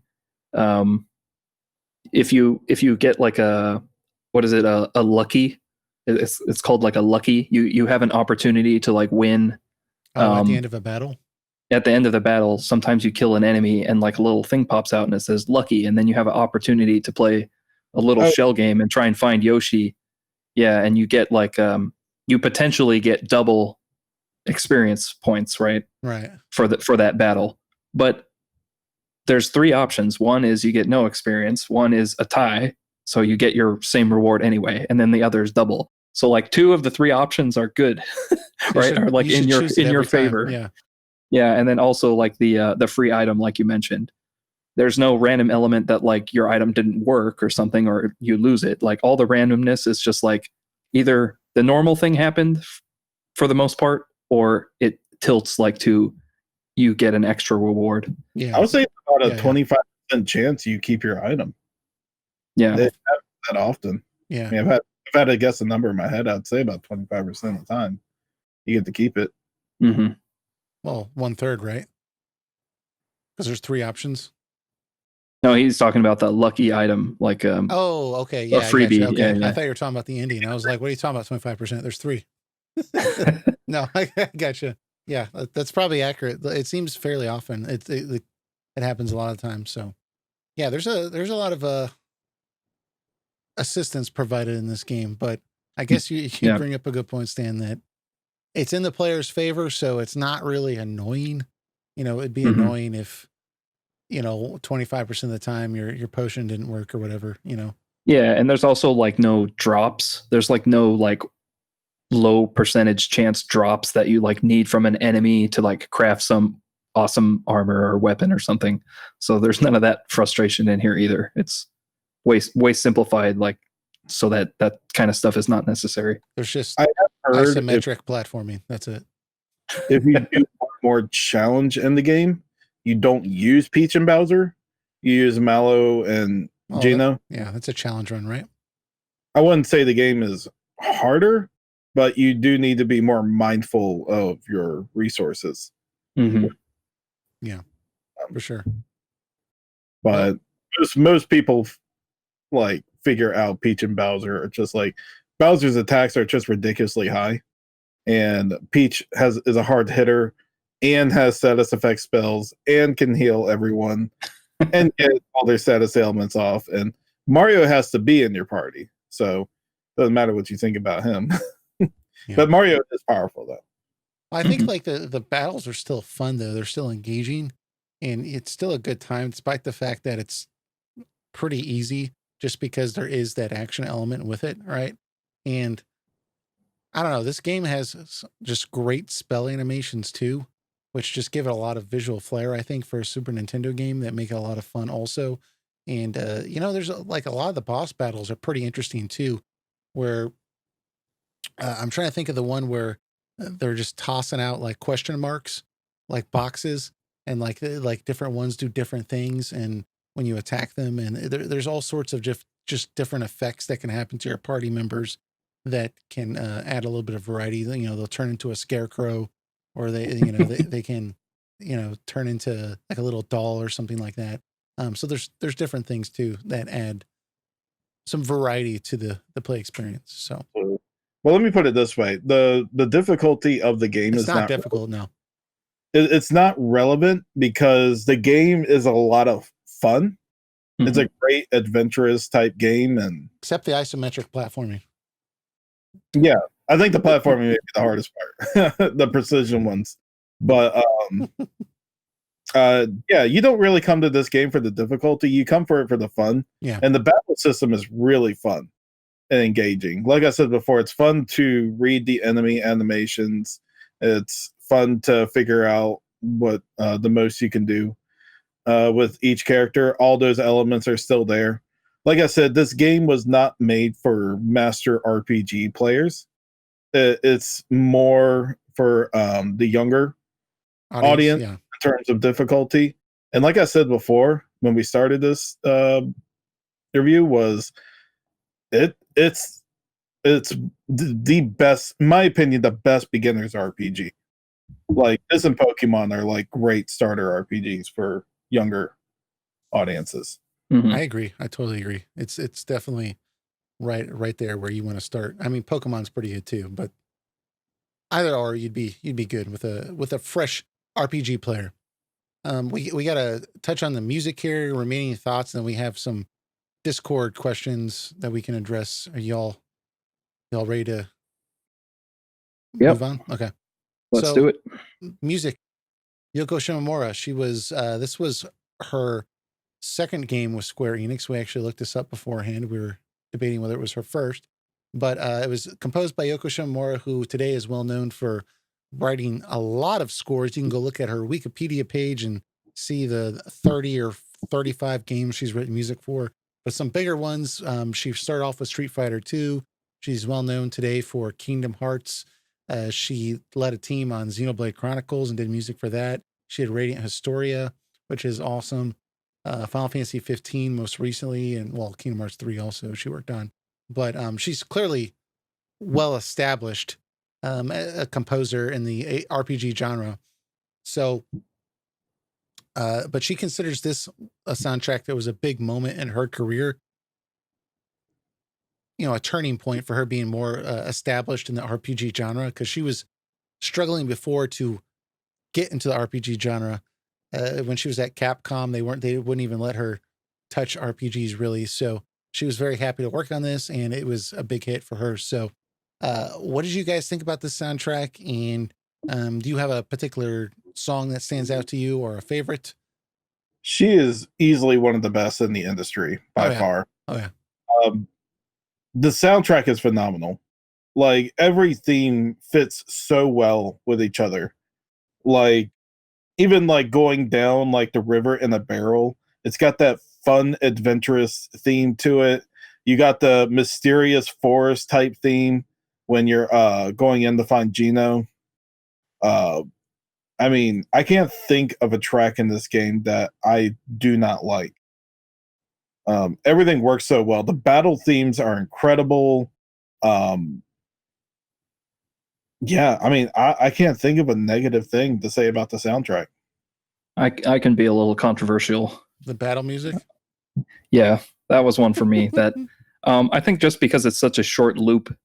So the main battle song in the game is only 30 seconds long before it loops, which is like really short for a song that you're going to hear over and over and over again. Yeah, it did get a little grating after a while. So yeah, it got tedious. I think the game could have benefited from like having a second battle theme just for like certain dungeons, and it can still be like a playful battle theme. It doesn't have to be like serious or anything, because that's not the tone of the game.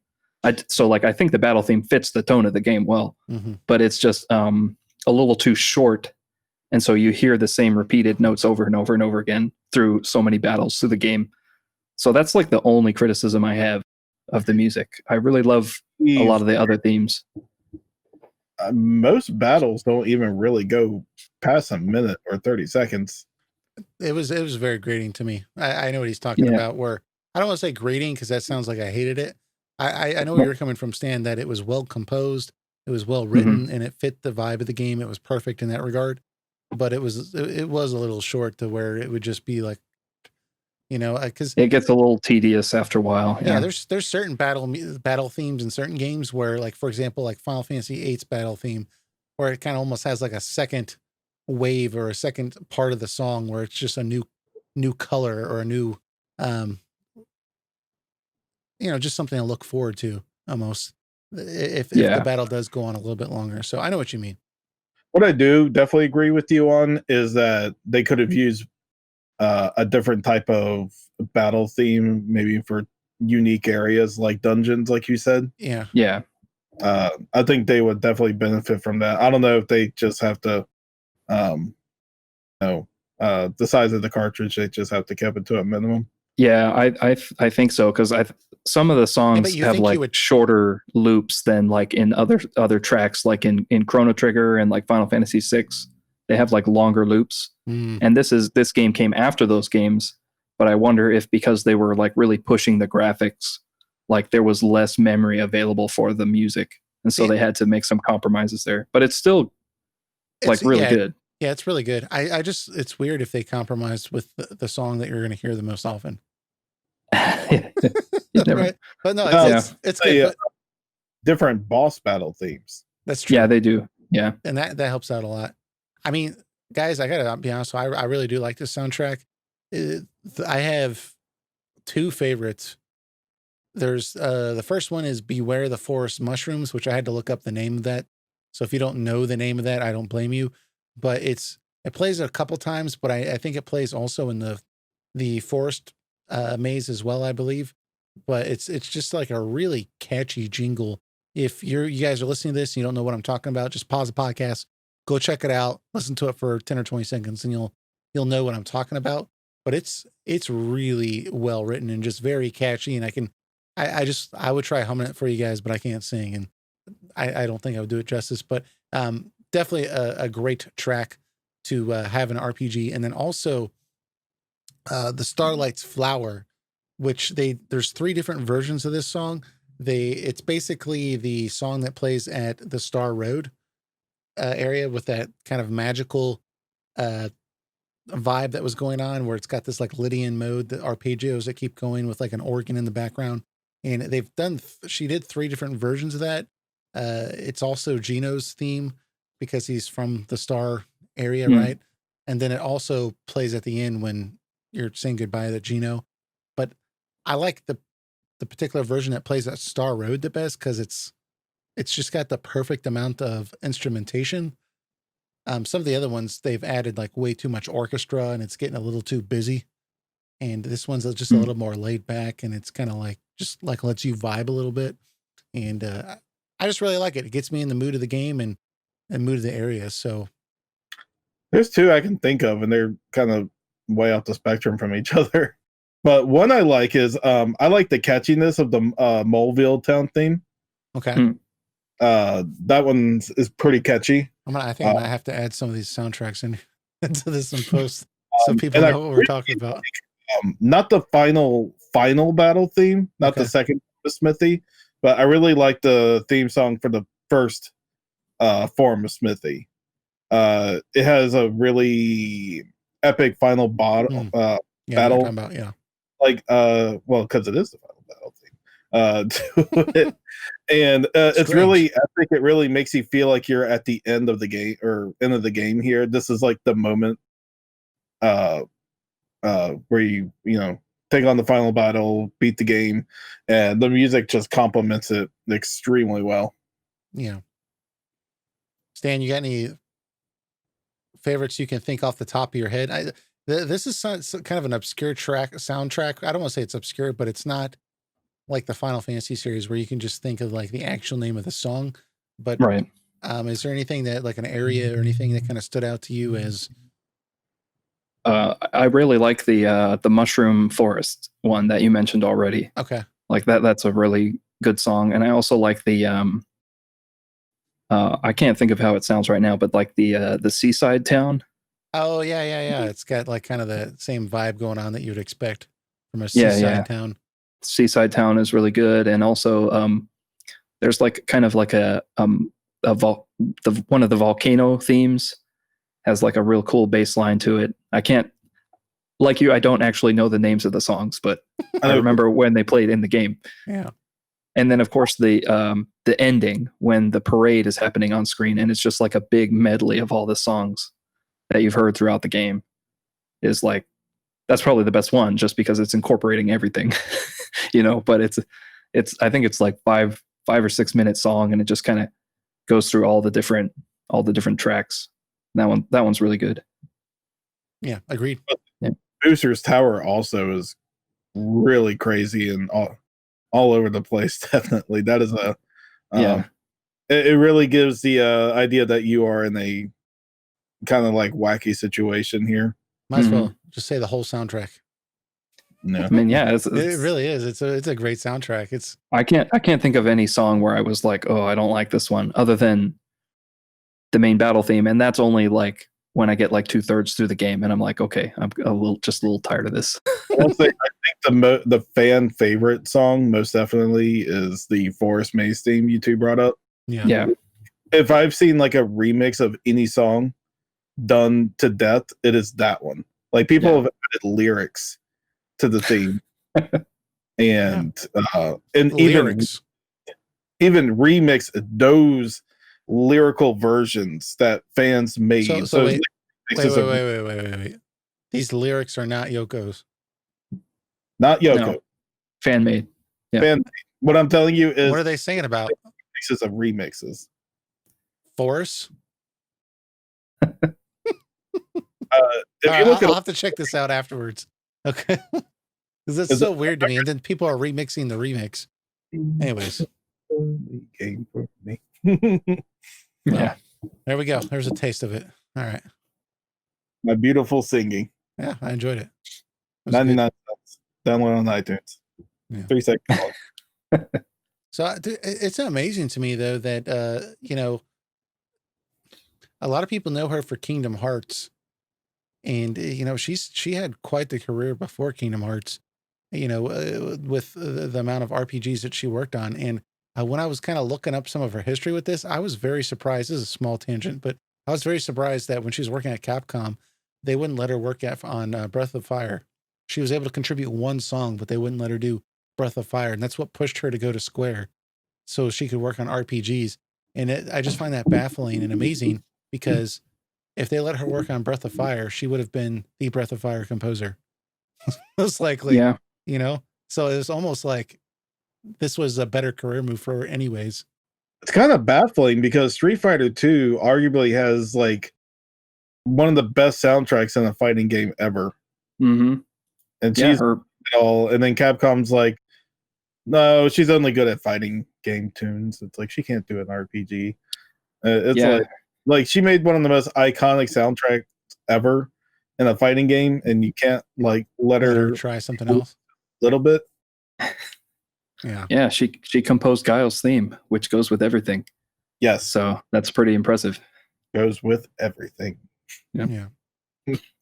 So you guys want to jump into some Discord stuff? Let's do it. Sure. Cool.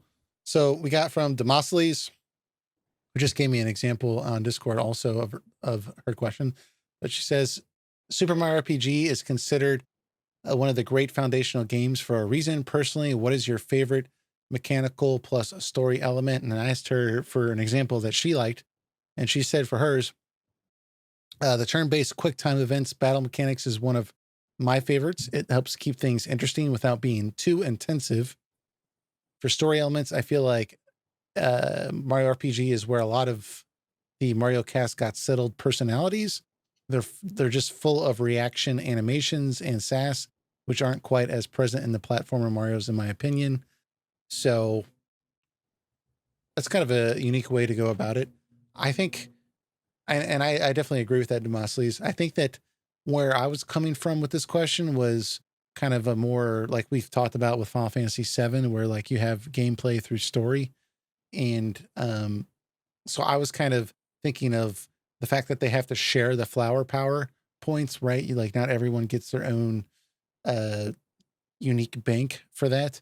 That kind of reemphasizes the theme of friendship for the game, which I thought was an interesting choice because they could have just had everyone have their own unique like MP type thing, but they didn't do that. Everyone has to share resources and get through this together, which was a pretty interesting design choice, I think, for the game. I've got some others, but I can pause if you guys want to have something you want to bring up, or I can keep going. I thought of the question just as like separate, I guess, like what's your favorite mechanical aspect of the game and what's your favorite story aspect? Well, see, that's probably but for that in that regard, the timed hits in the battles I think is the most enjoyable aspect for me, simply because that's what you are doing the most. Like the platforming, it doesn't take up as much time as the turn-based battles because it's an RPG after all. And so the timing based stuff, I just like that in anything. I like it in Mario RPG. I like it when it was implemented in Legend of Dragoon, and then Lost Odyssey. And it's I don't know, it's just like well done every time. I don't know why more RPGs. You should play Shadow Hearts also. Oh yes, Shadow Hearts. That's another good example. Yeah, it just keeps you on your toes, keeps things more engaging. Yep. I guess to add on to the timed hits, like Mario's all about interactivity, and RPGs traditionally, especially turn-based ones, you give the command and then you just look at what the results are of your action. And that's what a turn-based RPG mechanic is most of the time. But Mario's all about interactivity, about like timing your jumps, and in that platforming and such. And I think they incorporated it into the battle well, because almost everything you do as a command, except items, you have to interact with the situation that you've chosen every time. So every time you do a hit, you have to hit the A button at the exact right time to do an extra hit. So you're always being interactive to some extent, which is what Mario's all about. And so I guess they beautifully incorporated turn-based and additional interactivity into a character that's what he is known for. So I guess that's the best way I can answer that. I guess I'm just further elaborating what you two. Yeah, it was very well done. Yeah, everything that they did with that.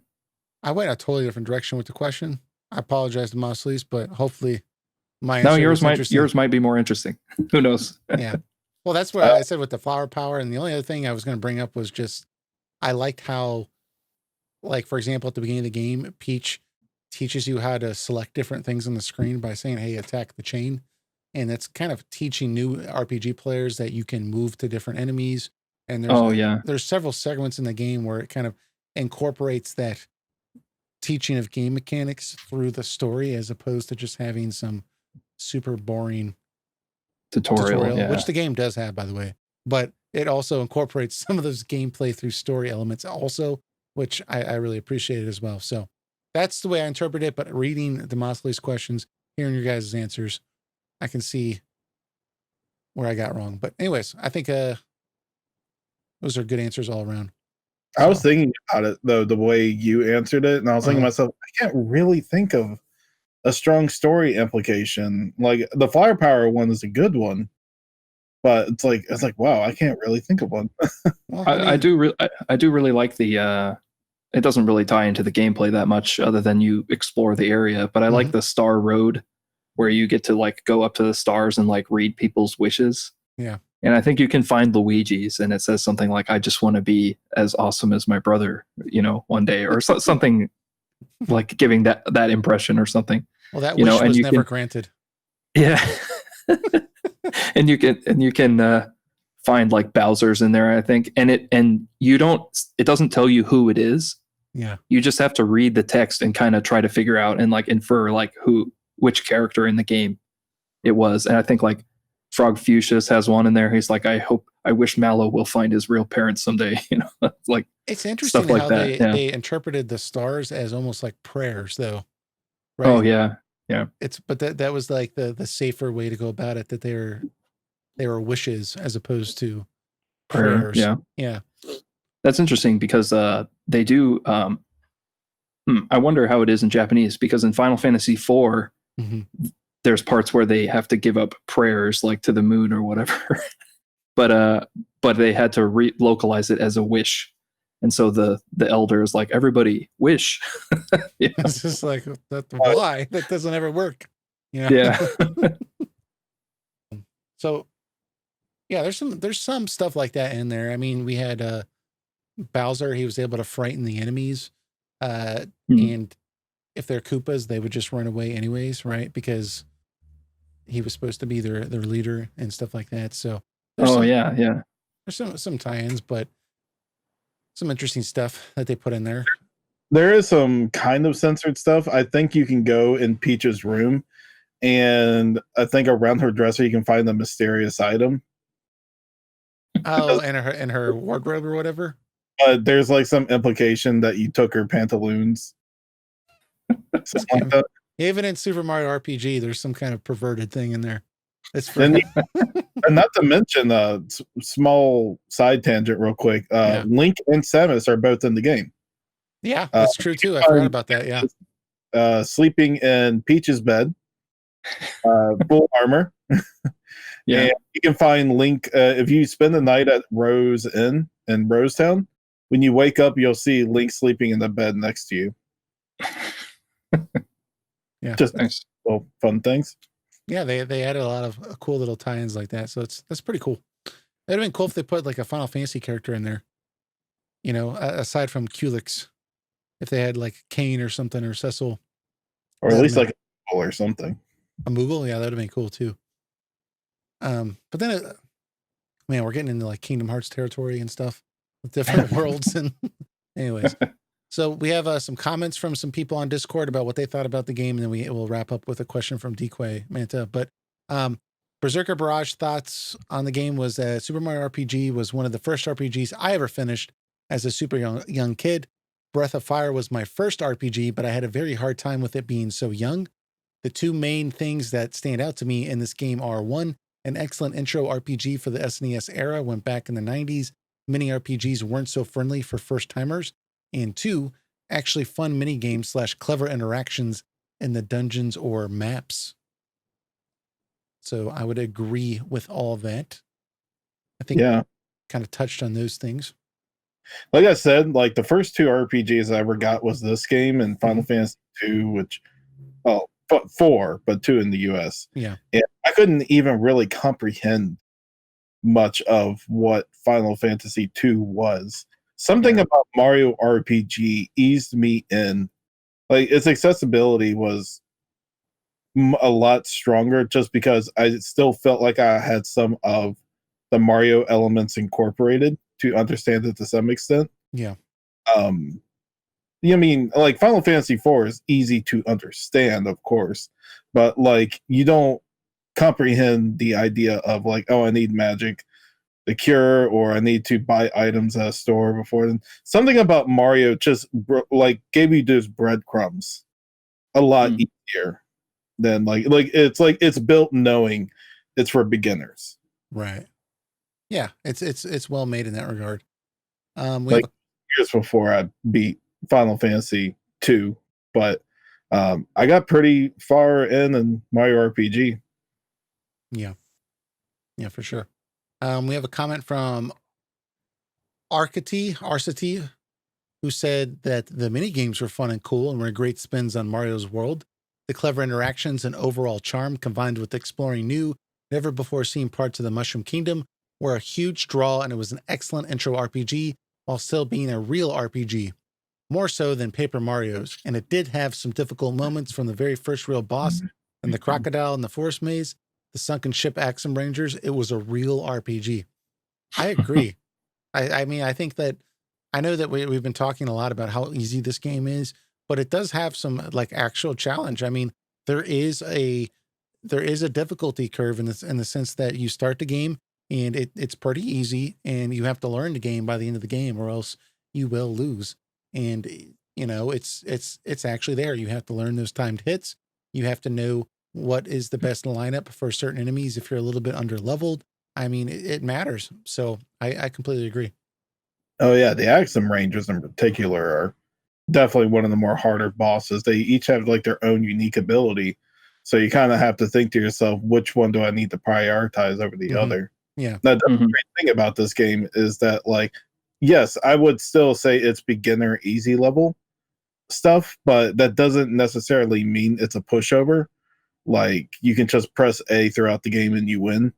Like, you still have to incorporate thought into how you are going to approach the battle system, even if it's easy to, like, say, a veteran RPG players like us. But if you give the game to like a 5 or 6 year old, or a child from the ages like say like 6 to 10, like it's going to be challenging for them, but it's going to be challenges they still feel like they can overcome. Yeah. Mhm. I agree. Then we have a comment from Paradise who says, I like how simple the combat is, and yet there's some layer of strategy. The game is definitely an easy RPG and a great RPG to play for a newcomer to the genre. The side stuff is somewhat interesting and it doesn't necessarily rely on RNG, which is positive. I like that it has a side fight that pays homage to the Final Fantasy series, and it's a short RPG, which is good in my opinion. I like that it makes Bowser more than just an archetypical villain by joining forces with Mario as an ally since they both have a common enemy. It helps flesh out Princess Peach into a character that is more than just a damsel in distress. Those are all good points. Those are all really good points. I agree, especially with it being a short and sweet game, because this is not a game that needed to be 100 hours. Oh no. It works just fine being a 15 to 20 hour game. If you watch the completionist, if you guys are not familiar with those listening, the completionist YouTube channel, it's this crazy guy. He's built a whole business around this, but he completes an entire game where when he says completes, he 100% completes it. So he gets every single ending, every single story element. He gets every single item possible. He gets 100 of every single item, like max inventory, max level. Like literally anything you can do in the game, he does. And then he'll kind of quantify his entire experience over the course, of like a half hour or so. And then he'll kind of wrap up with his thoughts on the game and whether he'd recommend, like, if you actually complete it, whether it's worth it, or if it was just like, don't complete it, just play it normally. And and he'll also track how many hours it took him. And for some of these games, like he did a completionist run of Persona 5, and he was like, this is the only game I couldn't 100% complete. But I don't think anybody else on the internet has done as much as I have. Because that game, like, he was just like, he bought it like day one in 2017, right? And like, or whenever it came out, and like he just released the review like 6 months ago, and he's like, no, I've been putting work into it like every week since it came out. Like, it's so long. So anyways, get you an idea about the commitment level. And he did a completionist run of Super Mario RPG, and he did everything you could do in the game, and it still was like, I think like 50 or 60 hours. So there's something to be said about, like having a good time with the game and just being done with it. There's a lot of games that just overstay their welcome. Not that Persona 5 does, but it can be the case. Yeah. So. Yeah, there's certainly nothing in the game that's like a long-term goal. It's you're almost maxed out in levels by the end of the game just by playing the game. Not even grinding. Most of the mini games are pretty easy to get through and don't take long. Like not doing anything insane, like gaining like 100 of everything. Like a completionist run of this is, it's still about 25 hours. Yeah, I think the only crazy thing is like if you try and find all the hidden, like the hidden chests in the world, because they're totally invisible. So you have to like literally walk around everywhere, like jumping up and down trying to find them. That's the only thing that's like the hardest. Just get a guide for that, The hardest element to this game is absolutely, if you're trying to just get like the best equipment and all the items, is to do the 100 jumps in a row. Oh yeah. Like because there's in Monster Town, there's that NPC that you can talk to, and he rewards you for how many jumps you do on an enemy in like one instance. And basically the jump, you can do like a timed hit with the jump, and if you get it right, you can do another jump. But you have to, like it ranks how many times you've done it in a row on this in one attack, right? And to get like a special item, you have to do it 30 times. And people have talked about doing that. It has taken them over an hour to do 30 times. The top tier item, you have to do it 100 times in a row. And without missing. Yeah. Yeah, without missing. And, imagine you just sitting there trying to count while you're doing that. And it's not like the timing gets smaller and smaller. You have to be more precise with each time that you do it. And yeah, I was on the completionist run. He was like, this was by far the most frustrating thing to try to do, and that's almost like dodging the lightning bolts and 10-2. Like, I'm just not doing that. Like, it's just like, it's in the ridiculous territory. Once. The lightning bolts or the jump? Once. I've never cared enough to do it again on further playthroughs. Super Mario or talking about Final Fantasy? Mario RPG. The Mario RPG, jump. Yeah. I don't care. I'm just not going to do that. I don't need it to be any of the bosses. I'm not doing it. Lightning Dodge in 10, I've done twice. One, my first original game on the PS2. Yeah. And once on the HD version. Yeah. Well, I will not do it again. You're a better man than me. Better man than me. I'm not doing that. I'm not doing it. I tried it, and I'm not doing it. All right. So we got one last question before we wrap this up. From Decoy, who says, do you think any of the Mario RPGs that followed this game, Paper Mario and Mario Luigi series, were ever able to capture the essence of Super Mario RPG, or does it stand alone as its own unique title? I've only played 1,000 Year Door, and I played Origami King, and I like Super Mario RPG better than those. I think it does stand alone as a unique game. If nothing else, for the fact that Bowser is an ally in this game, and I haven't played them all, but as far as I'm aware, in the Paper Mario games and Mario and Luigi, he goes back into like an antagonist or villain role, and doesn't join your team. Mm-hmm. And in general, like this Mario RPG has the 3 characters, so you have like more of a party. Whereas in the Paper Mario games, you have like Mario and a partner. And at least in the first Paper Mario game I've played, your partner doesn't even have their own HP. They're just like, if they get attacked, they just get like knocked out for a few rounds, and you have to wait for them to recover. But they can't get KO'd. You can't like use an item on them. Yeah. So it's like a different feel. It's more like the Paper Mario games are more like Mario's like solo adventure, like with friends helping him. But this one you have more of like the party dynamic and dynamic. And like Bowser as a comedic, almost like an anti-hero. I guess I should rephrase my answer because it was kind of I didn't quite address the question. When I said I liked Super Mario RPG better, it was just that I've only played like 10 hours of A Thousand Year Door, and then I played like 15 hours of Origami King, and so I don't think I've really experienced those games enough to really be able to say whether they had the essence of Super Mario RPG. I just know that I don't think so because I strongly preferred the Super Mario RPG formula. So, yeah, it's the Paper Mario and Mario and Luigi series definitely take a lot of inspiration in terms of the combat system, but I still feel like they both ultimately went in their directions. Actually, I think, like I said before, Mario and Luigi really turn it up a notch when it comes to the timed hit system. Like they have like all sorts of type of jumping and combo moves to use together with Luigi, and I think they actually took it to a larger extent, which I actually appreciate. They took what more can we do with the timed hits, and they just created something even bigger and I think maybe a little better with it.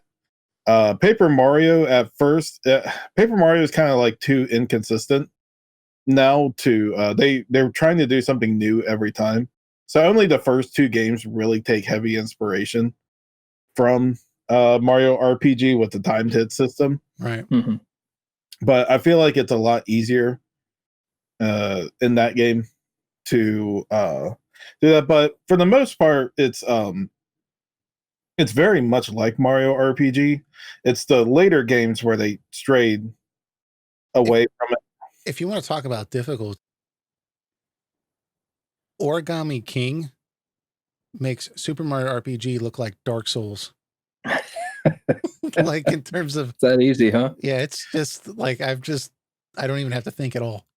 I mean, there's a little bit like you have to shift the ring around and stuff, but it was just like no, there's no losing.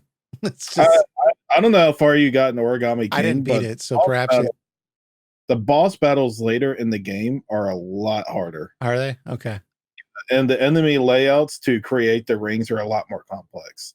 Not complex to the point that you can't figure it out, but they do throw a lot of curveballs at you to make you stop and think. Like, wait, that's actually not going to work there. So there is a lot more challenge later in Origami King, for sure. And I would still say it's much harder than Mario RPG by far. Okay. I would. Well, I was just an observation. That's all. I haven't beaten the game, so I'm sure you're correct. But just from what I've played, that was my experience. Go as far to say that Mario and Luigi are the harder ones in a good way. And Paper Mario, at least the first one, is not. It's pretty much on par with Mario RPG. But Thousand Year Door is a little more difficult. They got a lot more unique scenarios they give you on that one. Yeah, for sure. Well, hopefully that answers y'all's questions, and I appreciate y'all adding your comments and discussing these things with us in our Discord server. Really do appreciate it. Gives us some stuff to talk about on the podcast. Was there anything else you guys wanted to bring up about this awesome game before we close this out? It was kind of, looking back on it, it was kind of the end of the era for Squaresoft and Nintendo, which is always makes you wonder, like, what could have been. If they had just still been on good terms moving forward.